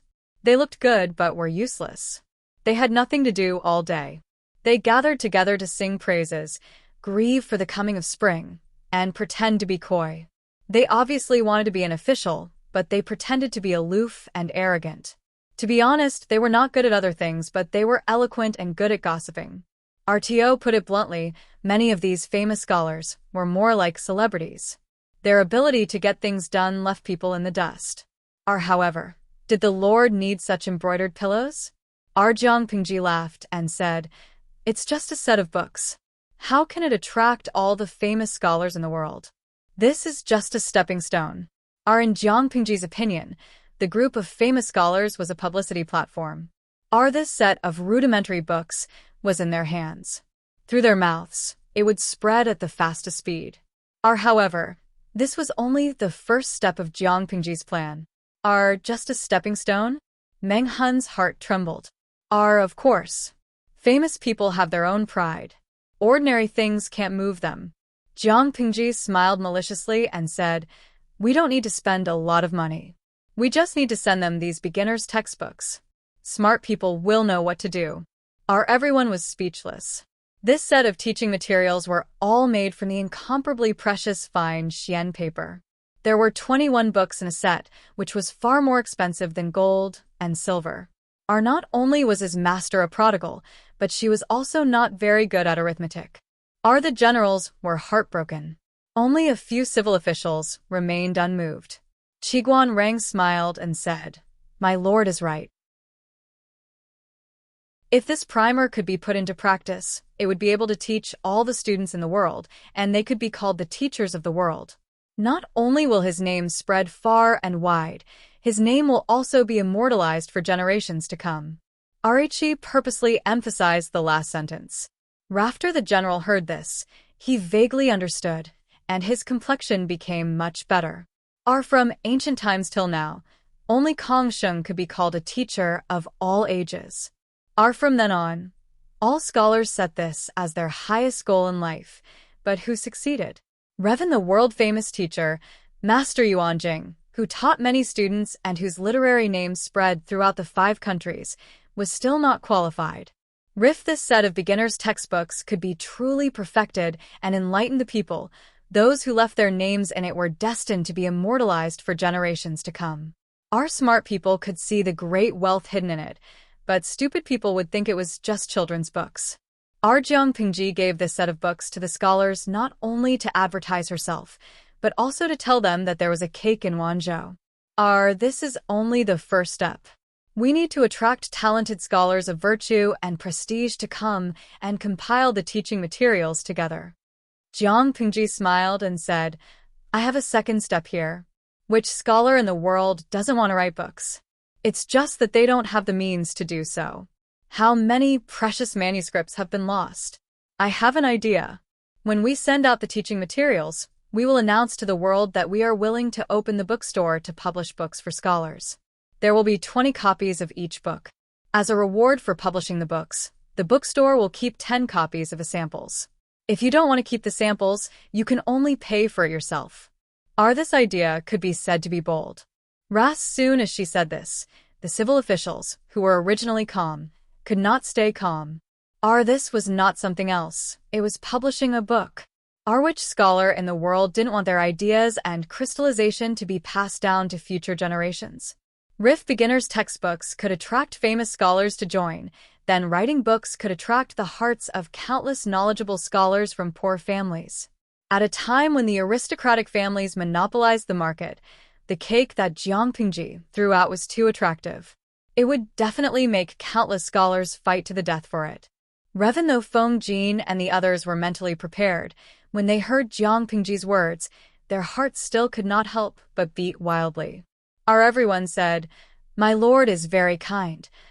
Feng Jin's reaction was still considered calm, but Suko, Yangxi, and the others' eyes were dark red and bloodshot. Wrongly, they knew the pain of the scholars from poor families. The aristocratic families monopolized knowledge and education, thus monopolizing the official positions and power in the court. Why did people always say, It is difficult for a poor family to produce a noble son? Or was it because the children from poor families were all mentally retarded? Are not true. Are the children from poor families wanted to study, but they could not even find a book? Or how could the illiterate be a match for the noble son who is well-read? Our Jeongpingji's move was undoubtedly carrying a mace and giving a blow to the aristocratic families. Or why were the aristocratic families so powerful? It was because they held the most important knowledge in their hands. Every aristocratic family had countless precious books and books. Or they were born with conditions that ordinary people could not have. After many years of development, the aristocratic families had disciples and officials all over the world. Their power was deeply rooted, and they were united by blood relatives, cutting off the path of advancement for the scholars from poor families. If the sons of concubines from poor families wanted to stand out, they often had to rely on the aristocratic families, be humble, and endure humiliation. RTO put it bluntly, it was a distorted and deformed hierarchy of power. If there was any wealth in the world that was shared by the whole world, it was undoubtedly the written word. Our Jeongpingji knew that her actions would cause a lot of resistance.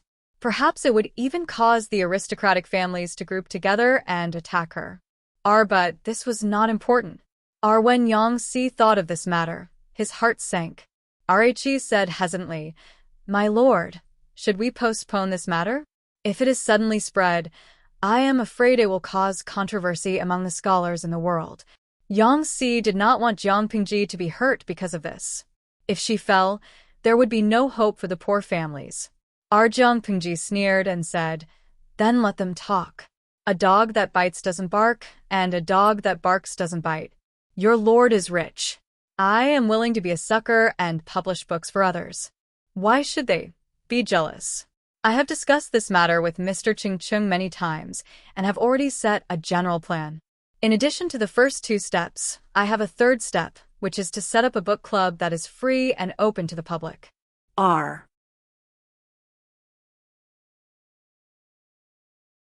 Chapter 875. After careful discussion with Mr. Ching Chung, I plan to open the library to the public so that all scholars can enter. Jeongpingji said this because there was a similar library in the previous dynasty called the Golden Scale Library. The Golden Scale Library was proposed by Prime Minister Huangfu Xiao of the previous dynasty. Its original purpose was to benefit the scholars of poor families. However, since Prime Minister Huangfu's death and his body was dismembered and cooked, the Golden Scale Library became a place that only the nobles were qualified to enter. Jeongpingji now proposed to build a library similar to the Golden Scale Library. Presumably, all the scholars of poor families in the world would respond. Previously, I said that I would help people write books. With the consent of the people involved, the samples they leave behind will also be added to the library. Or, we can specially open such a place for people to communicate and discuss. Jeongpingji was sure that if these three things were done well, Wanzhou would become the holy land in the hearts of the scholars of the world. When that time came, she would slowly choose and not worry about not having enough talents. After saying this, Jeongpingji began to select people. Archiguan Rang and Feng went to Chongzhou. Yang Si went to Hu County. Su Ku and Feng Jin stayed behind to manage Wanzhou. Lu Shi agreed to retreat behind the scenes and give all power to Jeongpingji, but whether she could completely conquer Chongzhou would depend on her ability. Archiguan Rang was from Chongzhou. He was very familiar with the situation there. Feng Jin looked unreliable, but in fact, he was very scheming. When the two of them worked together, it would be difficult for others to take advantage of them. The local nobles in Hu County had been beaten by Lu Shi, so it was relatively easy to conquer. Yang Si could handle it alone. Su Ku and Feng Jin had a tacit understanding. Jeongpingji was very relieved to let them stay in the base camp. After talking about management, let's talk about stationing the fields. Since ancient times, before the troops and horses moved, provisions and fodder came first. With sufficient provisions and fodder, there would be confidence in fighting a war. Jeongpingji said, "Stationing the fields has begun to show results. Before Zixiao went to Shangjing, he gave me many suggestions. I think it is feasible. I plan to open up a wasteland of fertile farmland in Cheongjo and station troops there on a large scale. In this way, not only will we be able to relieve the pressure on our supplies, but we will also be able to shorten the length of our supply lines. Archiguan Rang and Feng Zhen had already heard Wei Ci talk about the matter of Cheongzhou's farming. Naturally, they had no objections. Are the others secretly calculated and agreed with this proposal? If they didn't farm, they wouldn't have been able to raise such a large army. After many rounds of recruitment, Wanzhou now had 60,000 soldiers and horses, and the size of the female battalion had also expanded to 7,000. This was the result of Jiang Pingji deliberately raising the bar. If they did not reject anyone, their military strength could reach more than 100,000. Within the borders of Dongqing, Jiang Pingji was the undisputed ruler of the north. Li Yun asked, "Is there any ownerless wasteland in Cheongzhou that can be cultivated?" Because of excessive land annexation, a lot of land is private property of the wealthy families. This time, the scale of the farm should be quite large. If there isn't enough land, I'm afraid it won't work. Jiang Pingji smirked. We'll talk about it when the time comes. The location of the field can only be decided after a field inspection. If the local tyrants were smart, she didn't mind a win-win cooperation. If they were not sensible, she could only seize the field by force. Originally, Wei Ci was in charge of it. However, Wei Ci had already gone to Shangjing to supervise the construction of the provincial government. Now he was divided and unable to do anything. Jiang Pingji thought about it and named Li Yun. She asked him to take on the role of Cheongzhou's military officer of agriculture and specifically deal with this matter. Li Yunkai happily agreed. There were only so many details about the field. Jiang Pingji changed the topic to training soldiers. When it came to training soldiers, the group of generals seemed to have been injected with chicken blood. One by one, they were full of energy. Jiang Pingji asked them about the progress of the training of new recruits one by one and received satisfactory responses.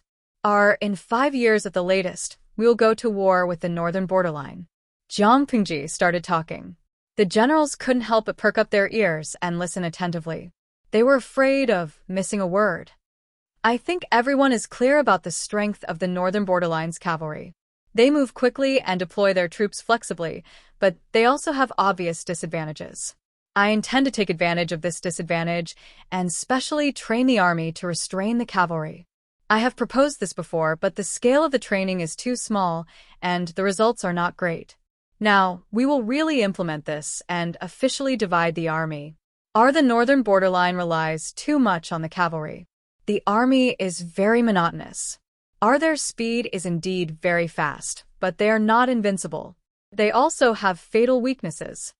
First, their defense is not strong. Second, the army is too monotonous. Once they encounter a specialized army, there is almost no way to turn the situation around. Jiang Pingji intends to officially divide the army into different types and increase the diversity of the army. This will also allow more flexible deployment and command on the battlefield. In order to restrain the cavalry, Jiang Pingji came up with a lot of targeted plans. There are military formations, army types, defensive equipment, and more insidious traps. Everyone turned the page of the booklet in their hands. Suddenly, they felt a chill down their backs. There was only one thought in their minds. How difficult is it for our lord to get along with the cavalry?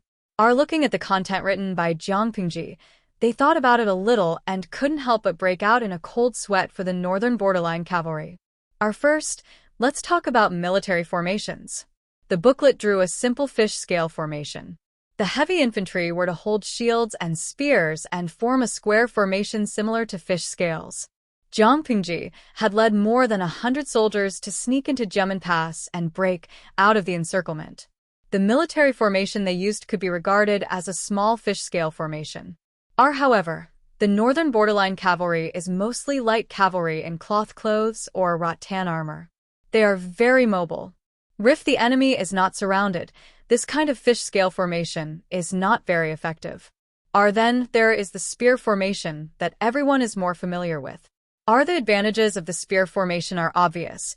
but so are its weaknesses. However, Jiang Pingji previously proposed to divide the army types and let the different types cooperate to make up for each other's shortcomings. In this way, the spear formation is not without merit. Speaking of military formations, there are also ferocious crossbowmen.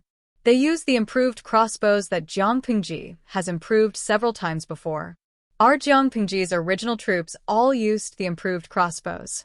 Over the years, she has developed many ways to cooperate in battle. It is quite effective. In addition to the improved crossbows, the army also has the ballista. It has a long range, great power, and high lethality. It can cause great damage to the charging northern borderline cavalry. In addition to these, there are other gadgets, such as the barricade spear and the iron caltrops. The barricade spear can be arranged in front of the army to block the charging horses and prevent the cavalry from charging. The iron caltrops have 4 sides. No matter how you look at them, there will be one side facing up. They're sprinkled on the enemy's charging path and slightly covered with grass and trees. If a horse steps on them, the iron caltrops will pierce into the horse's hooves, almost crippling the horse. In the booklet, they also saw 2 new weapons with new designs. One is shaped like a sickle, specially used to cut the horse's legs. The other is thick and mighty, named Zamadeo. Jiang Pingji intends to train special forces, about 5,000 of them, to fight against the northern borderline's warhorses. Compared to the ability to fight on horseback, the northern borderline cavalry is not good at fighting on foot.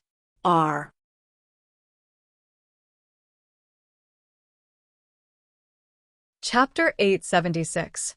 The political situation was turbulent and chaos arose. Zhongzhou was ambitious. They wanted to take advantage of the endless war between Nanxing and Dongqing to send troops to take advantage and expand their territory. However, they also had a head full of lawsuits. The internal struggle was unprecedentedly fierce, and the lives of the people were getting worse. Perhaps it was because they were nearing their end and followed in the footsteps of Nanxing and Zhongzhou. There were already several peasant armies that tried to rebel in Zhongzhou. However, the scale of the rebel army was too small.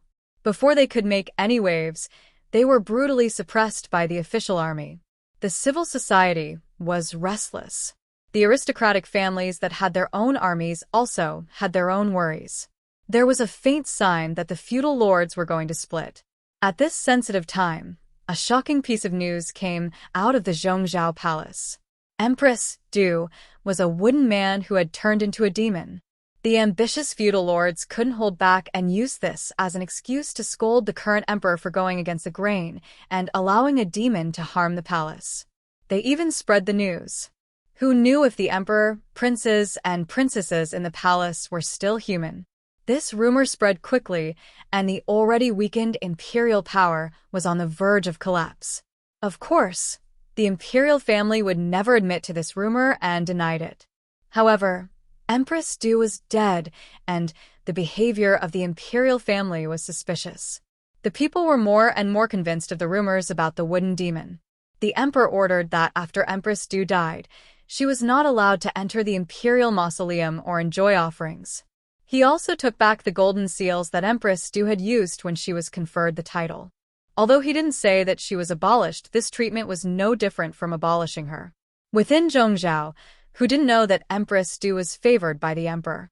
If she wasn't favored, how could Empress Du's for self-accomplishment classics for women be so popular in Zhongzhou?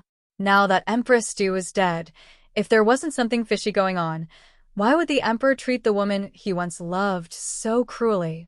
After some thought, the people's guess was actually very close to the truth. When Empress Du was unlucky, the Du family was the first to bear the brunt. The Du family was already starting to decline.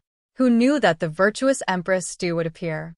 Her 4 self-accomplishment classics for women was praised by the world's famous scholars and was set as a role model for women. The Du family also benefited from it and couldn't help but feel elated.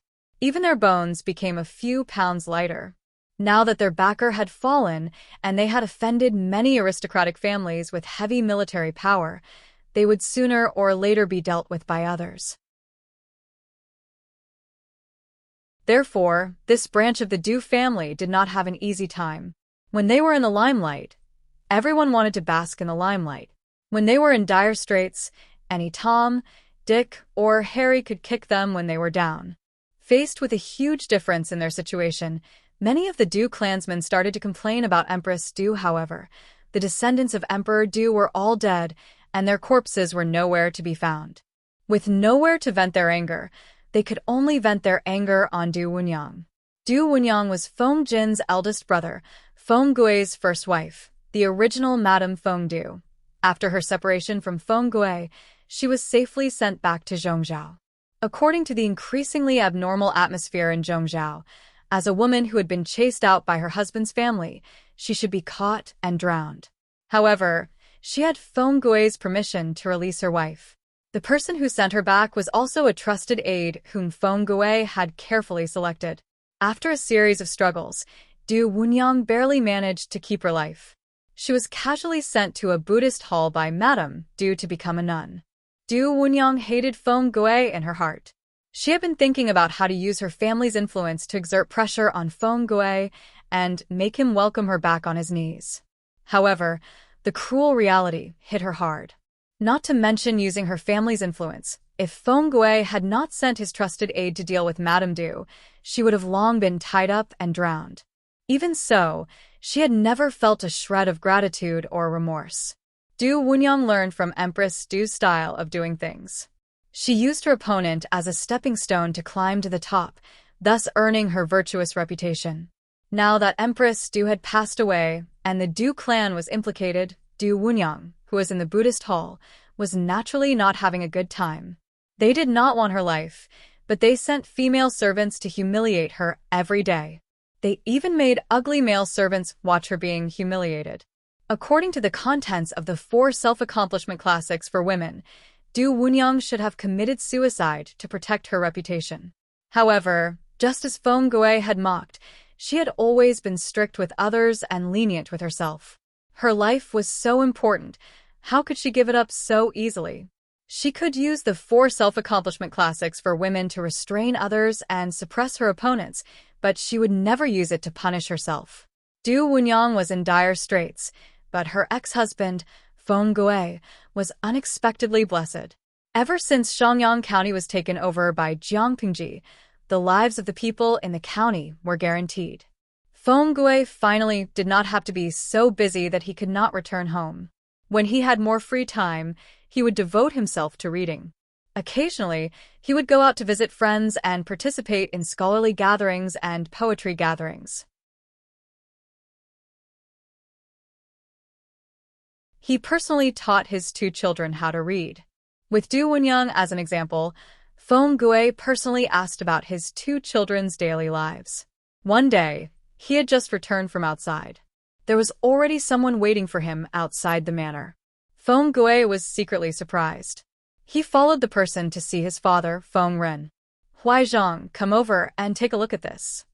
As soon as he entered, Feng Gui saw his father, Feng Ren, sitting on a mat. Beside him was a stack of books. Unlike the usual scroll-bound books that he was familiar with, these books were fastened with white thread. Father, this is? Feng Gui walked forward and picked up one of the books. It felt smooth and cold to the touch. When he opened the title page, he saw a familiar name. He flipped through it again. The profound meaning inside was thought-provoking.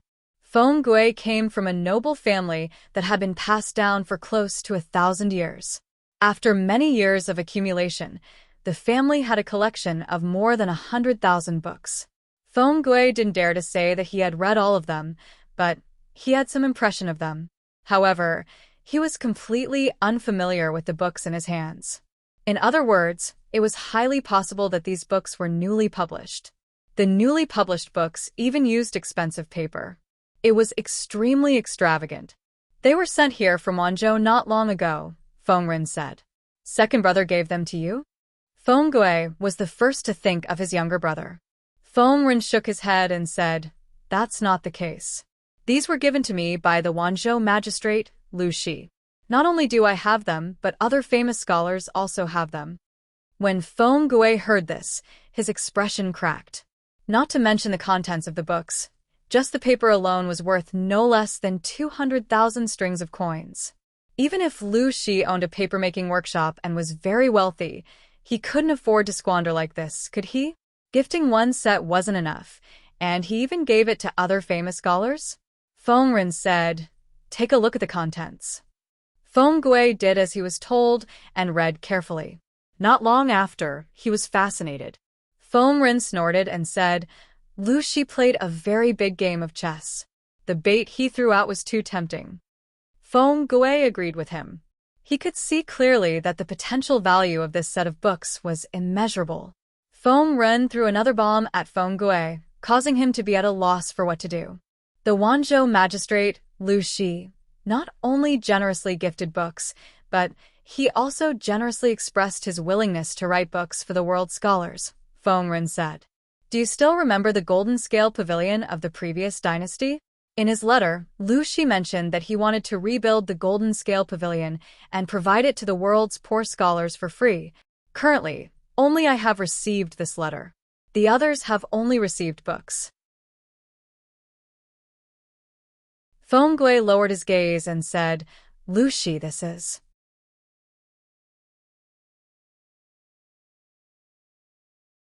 Chapter 877. For the Feng family to be able to survive for thousands of years, other than strict family rules and noble family values, it was also due to their foresight. For example, Prime Minister Huangfu built the Golden Scale Pavilion in the previous dynasty. It was said to contain millions of books. Where did these millions of books come from? Other than the 30,000 books donated by Prime Minister Huangfu himself, the rest were donated by various aristocratic families. The Feng family had donated 100,000 books. Books were lifeless, but people were alive. It was precisely these 100,000 books that protected the Feng clan, allowing them to obtain another 200 years of prosperity. Compared to the other aristocratic families, the Feng family style was different. If one were to compare those aristocratic families with armies to strong men with 8-packs, then the Feng family would be like a refined scholar with a tall hat and a wide belt. Not only did they look different, but their combat abilities were also on a different level. If it wasn't for the fact that they had so few troops, the Feng family wouldn't have had to hand it over to Jiangpingji for the sake of the safety of Shangyang County. Now, the Feng family was faced with the same choice. Lu Shi wants us to donate books. Feng Gui was a little angry. It wasn't that he was selfish and didn't want to donate books, but did Lu Shi have the right to do so? During the Xia dynasty, the Feng family was willing to donate 100,000 books in response to Prime Minister Huangfu's call. More importantly, it was for the long-term future of the family. 100,000 books in exchange for more than 200 years of prosperity for the Feng clan. This was a very good deal. The Xia dynasty had unified the Central Plains, but Lu Shi had only occupied half of Dongqing. Prime Minister Huangfu was extremely powerful and had power over the court. Compared to him, Lu Shi was nothing. If they donated the books to Lu Shi to enrich the Golden Scale Pavilion, what benefits would the Feng family get? Feng Gui's idea was exactly what Feng Ren had in mind. However, after his anger subsided, the sly old fox thought about it carefully and felt that this deal might work. Huaizhong, in Dongqing, besides Lu Shi, who else can stop the disaster of the north borderline? Feng Gui was silent. After a while, he said, "Besides her, there is only Lu Shi." Feng Ren said, "A few days ago, I received news that Lu Shi, that sly old fox, has chosen to retire. He has handed Chongzhou and Hu County over to Lu Shi." Feng Gui didn't say anything. The northern borderline has already matured. Although the horse plague has delayed it, it will probably recover in 3 to 5 years and send troops to Dongqing again. Look at the current situation. The royal family is struggling at death's door, and the other feudal vassals have their own armies and are independent. If the northern borderline took advantage of the situation and attacked, there would be internal chaos and external enemies. Who could stop the northern borderline iron cavalry?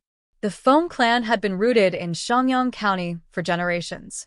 If the northern borderline invaded, the Feng clan would not be able to protect themselves. unless the entire family migrated and fled to another place. Speaking to this point, there was a hint of desolation in his voice. Now, the world was in chaos and wars were happening everywhere. If they escaped from Shangyang County, where could they migrate to? In comparison, Luxi had managed Wanzhou in an orderly manner and had become a rare peaceful paradise for Dongqing. It was better for the Feng family to express goodwill to her and help her. Feng Gui understood the meaning behind his father's drawing, and his expression changed. Father wants to help Luxi. That's not the case. Feng Rin didn't want to pick a side now. This was a decision that concerned the survival of the entire family. How could he make such a rash decision? Father, what do you mean by this? Feng Rin said, I'm just expressing my goodwill. Expressing goodwill didn't mean choosing a side.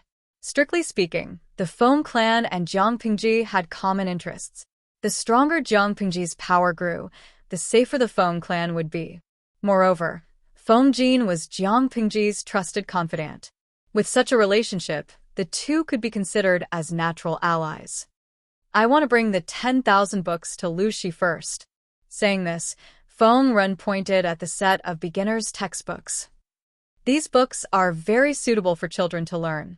His words seem simple, but they contain infinite logic. If we can implement them thoroughly, perhaps they can really open the minds of the people.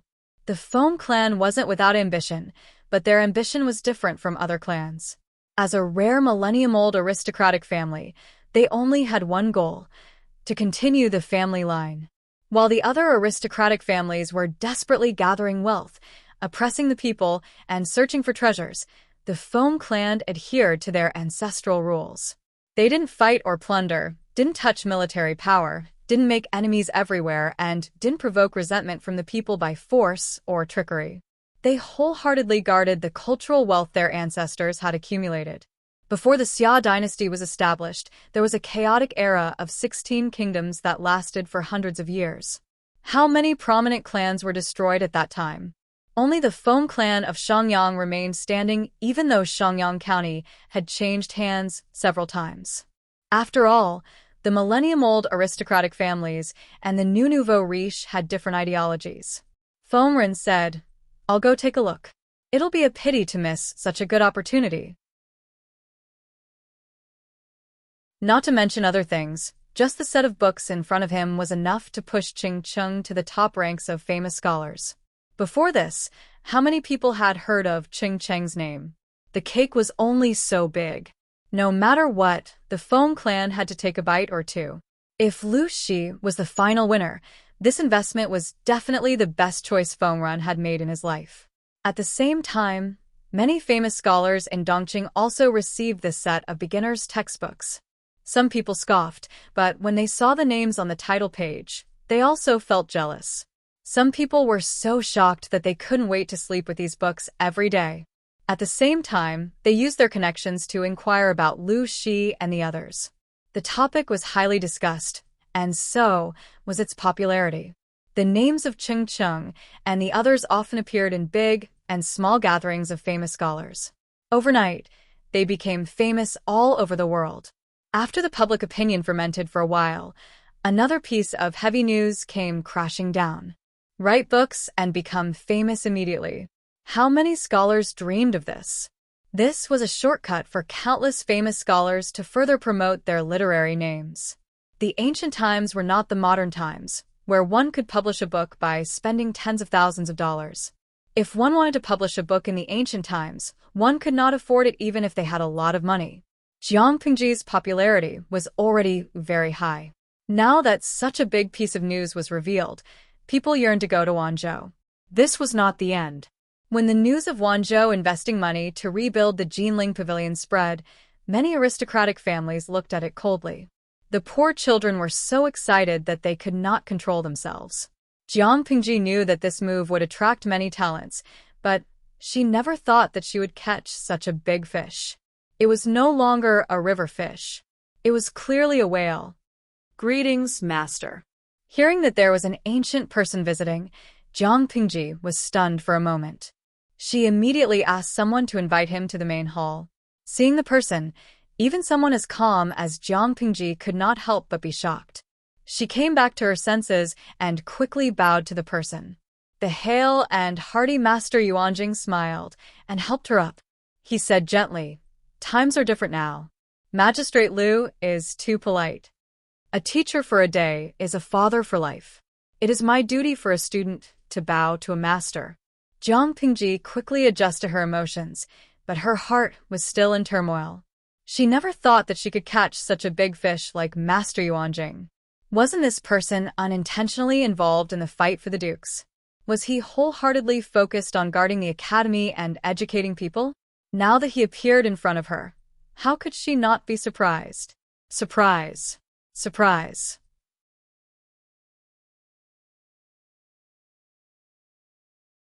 Chapter 878.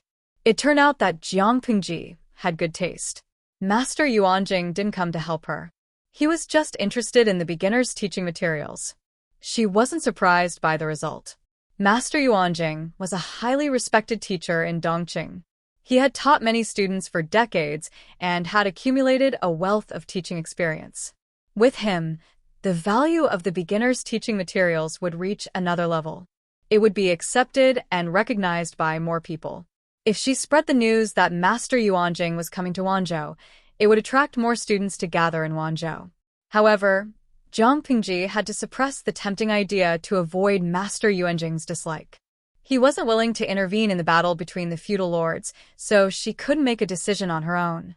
"Master, you must be tired from the journey. I'll ask someone to help you settle down."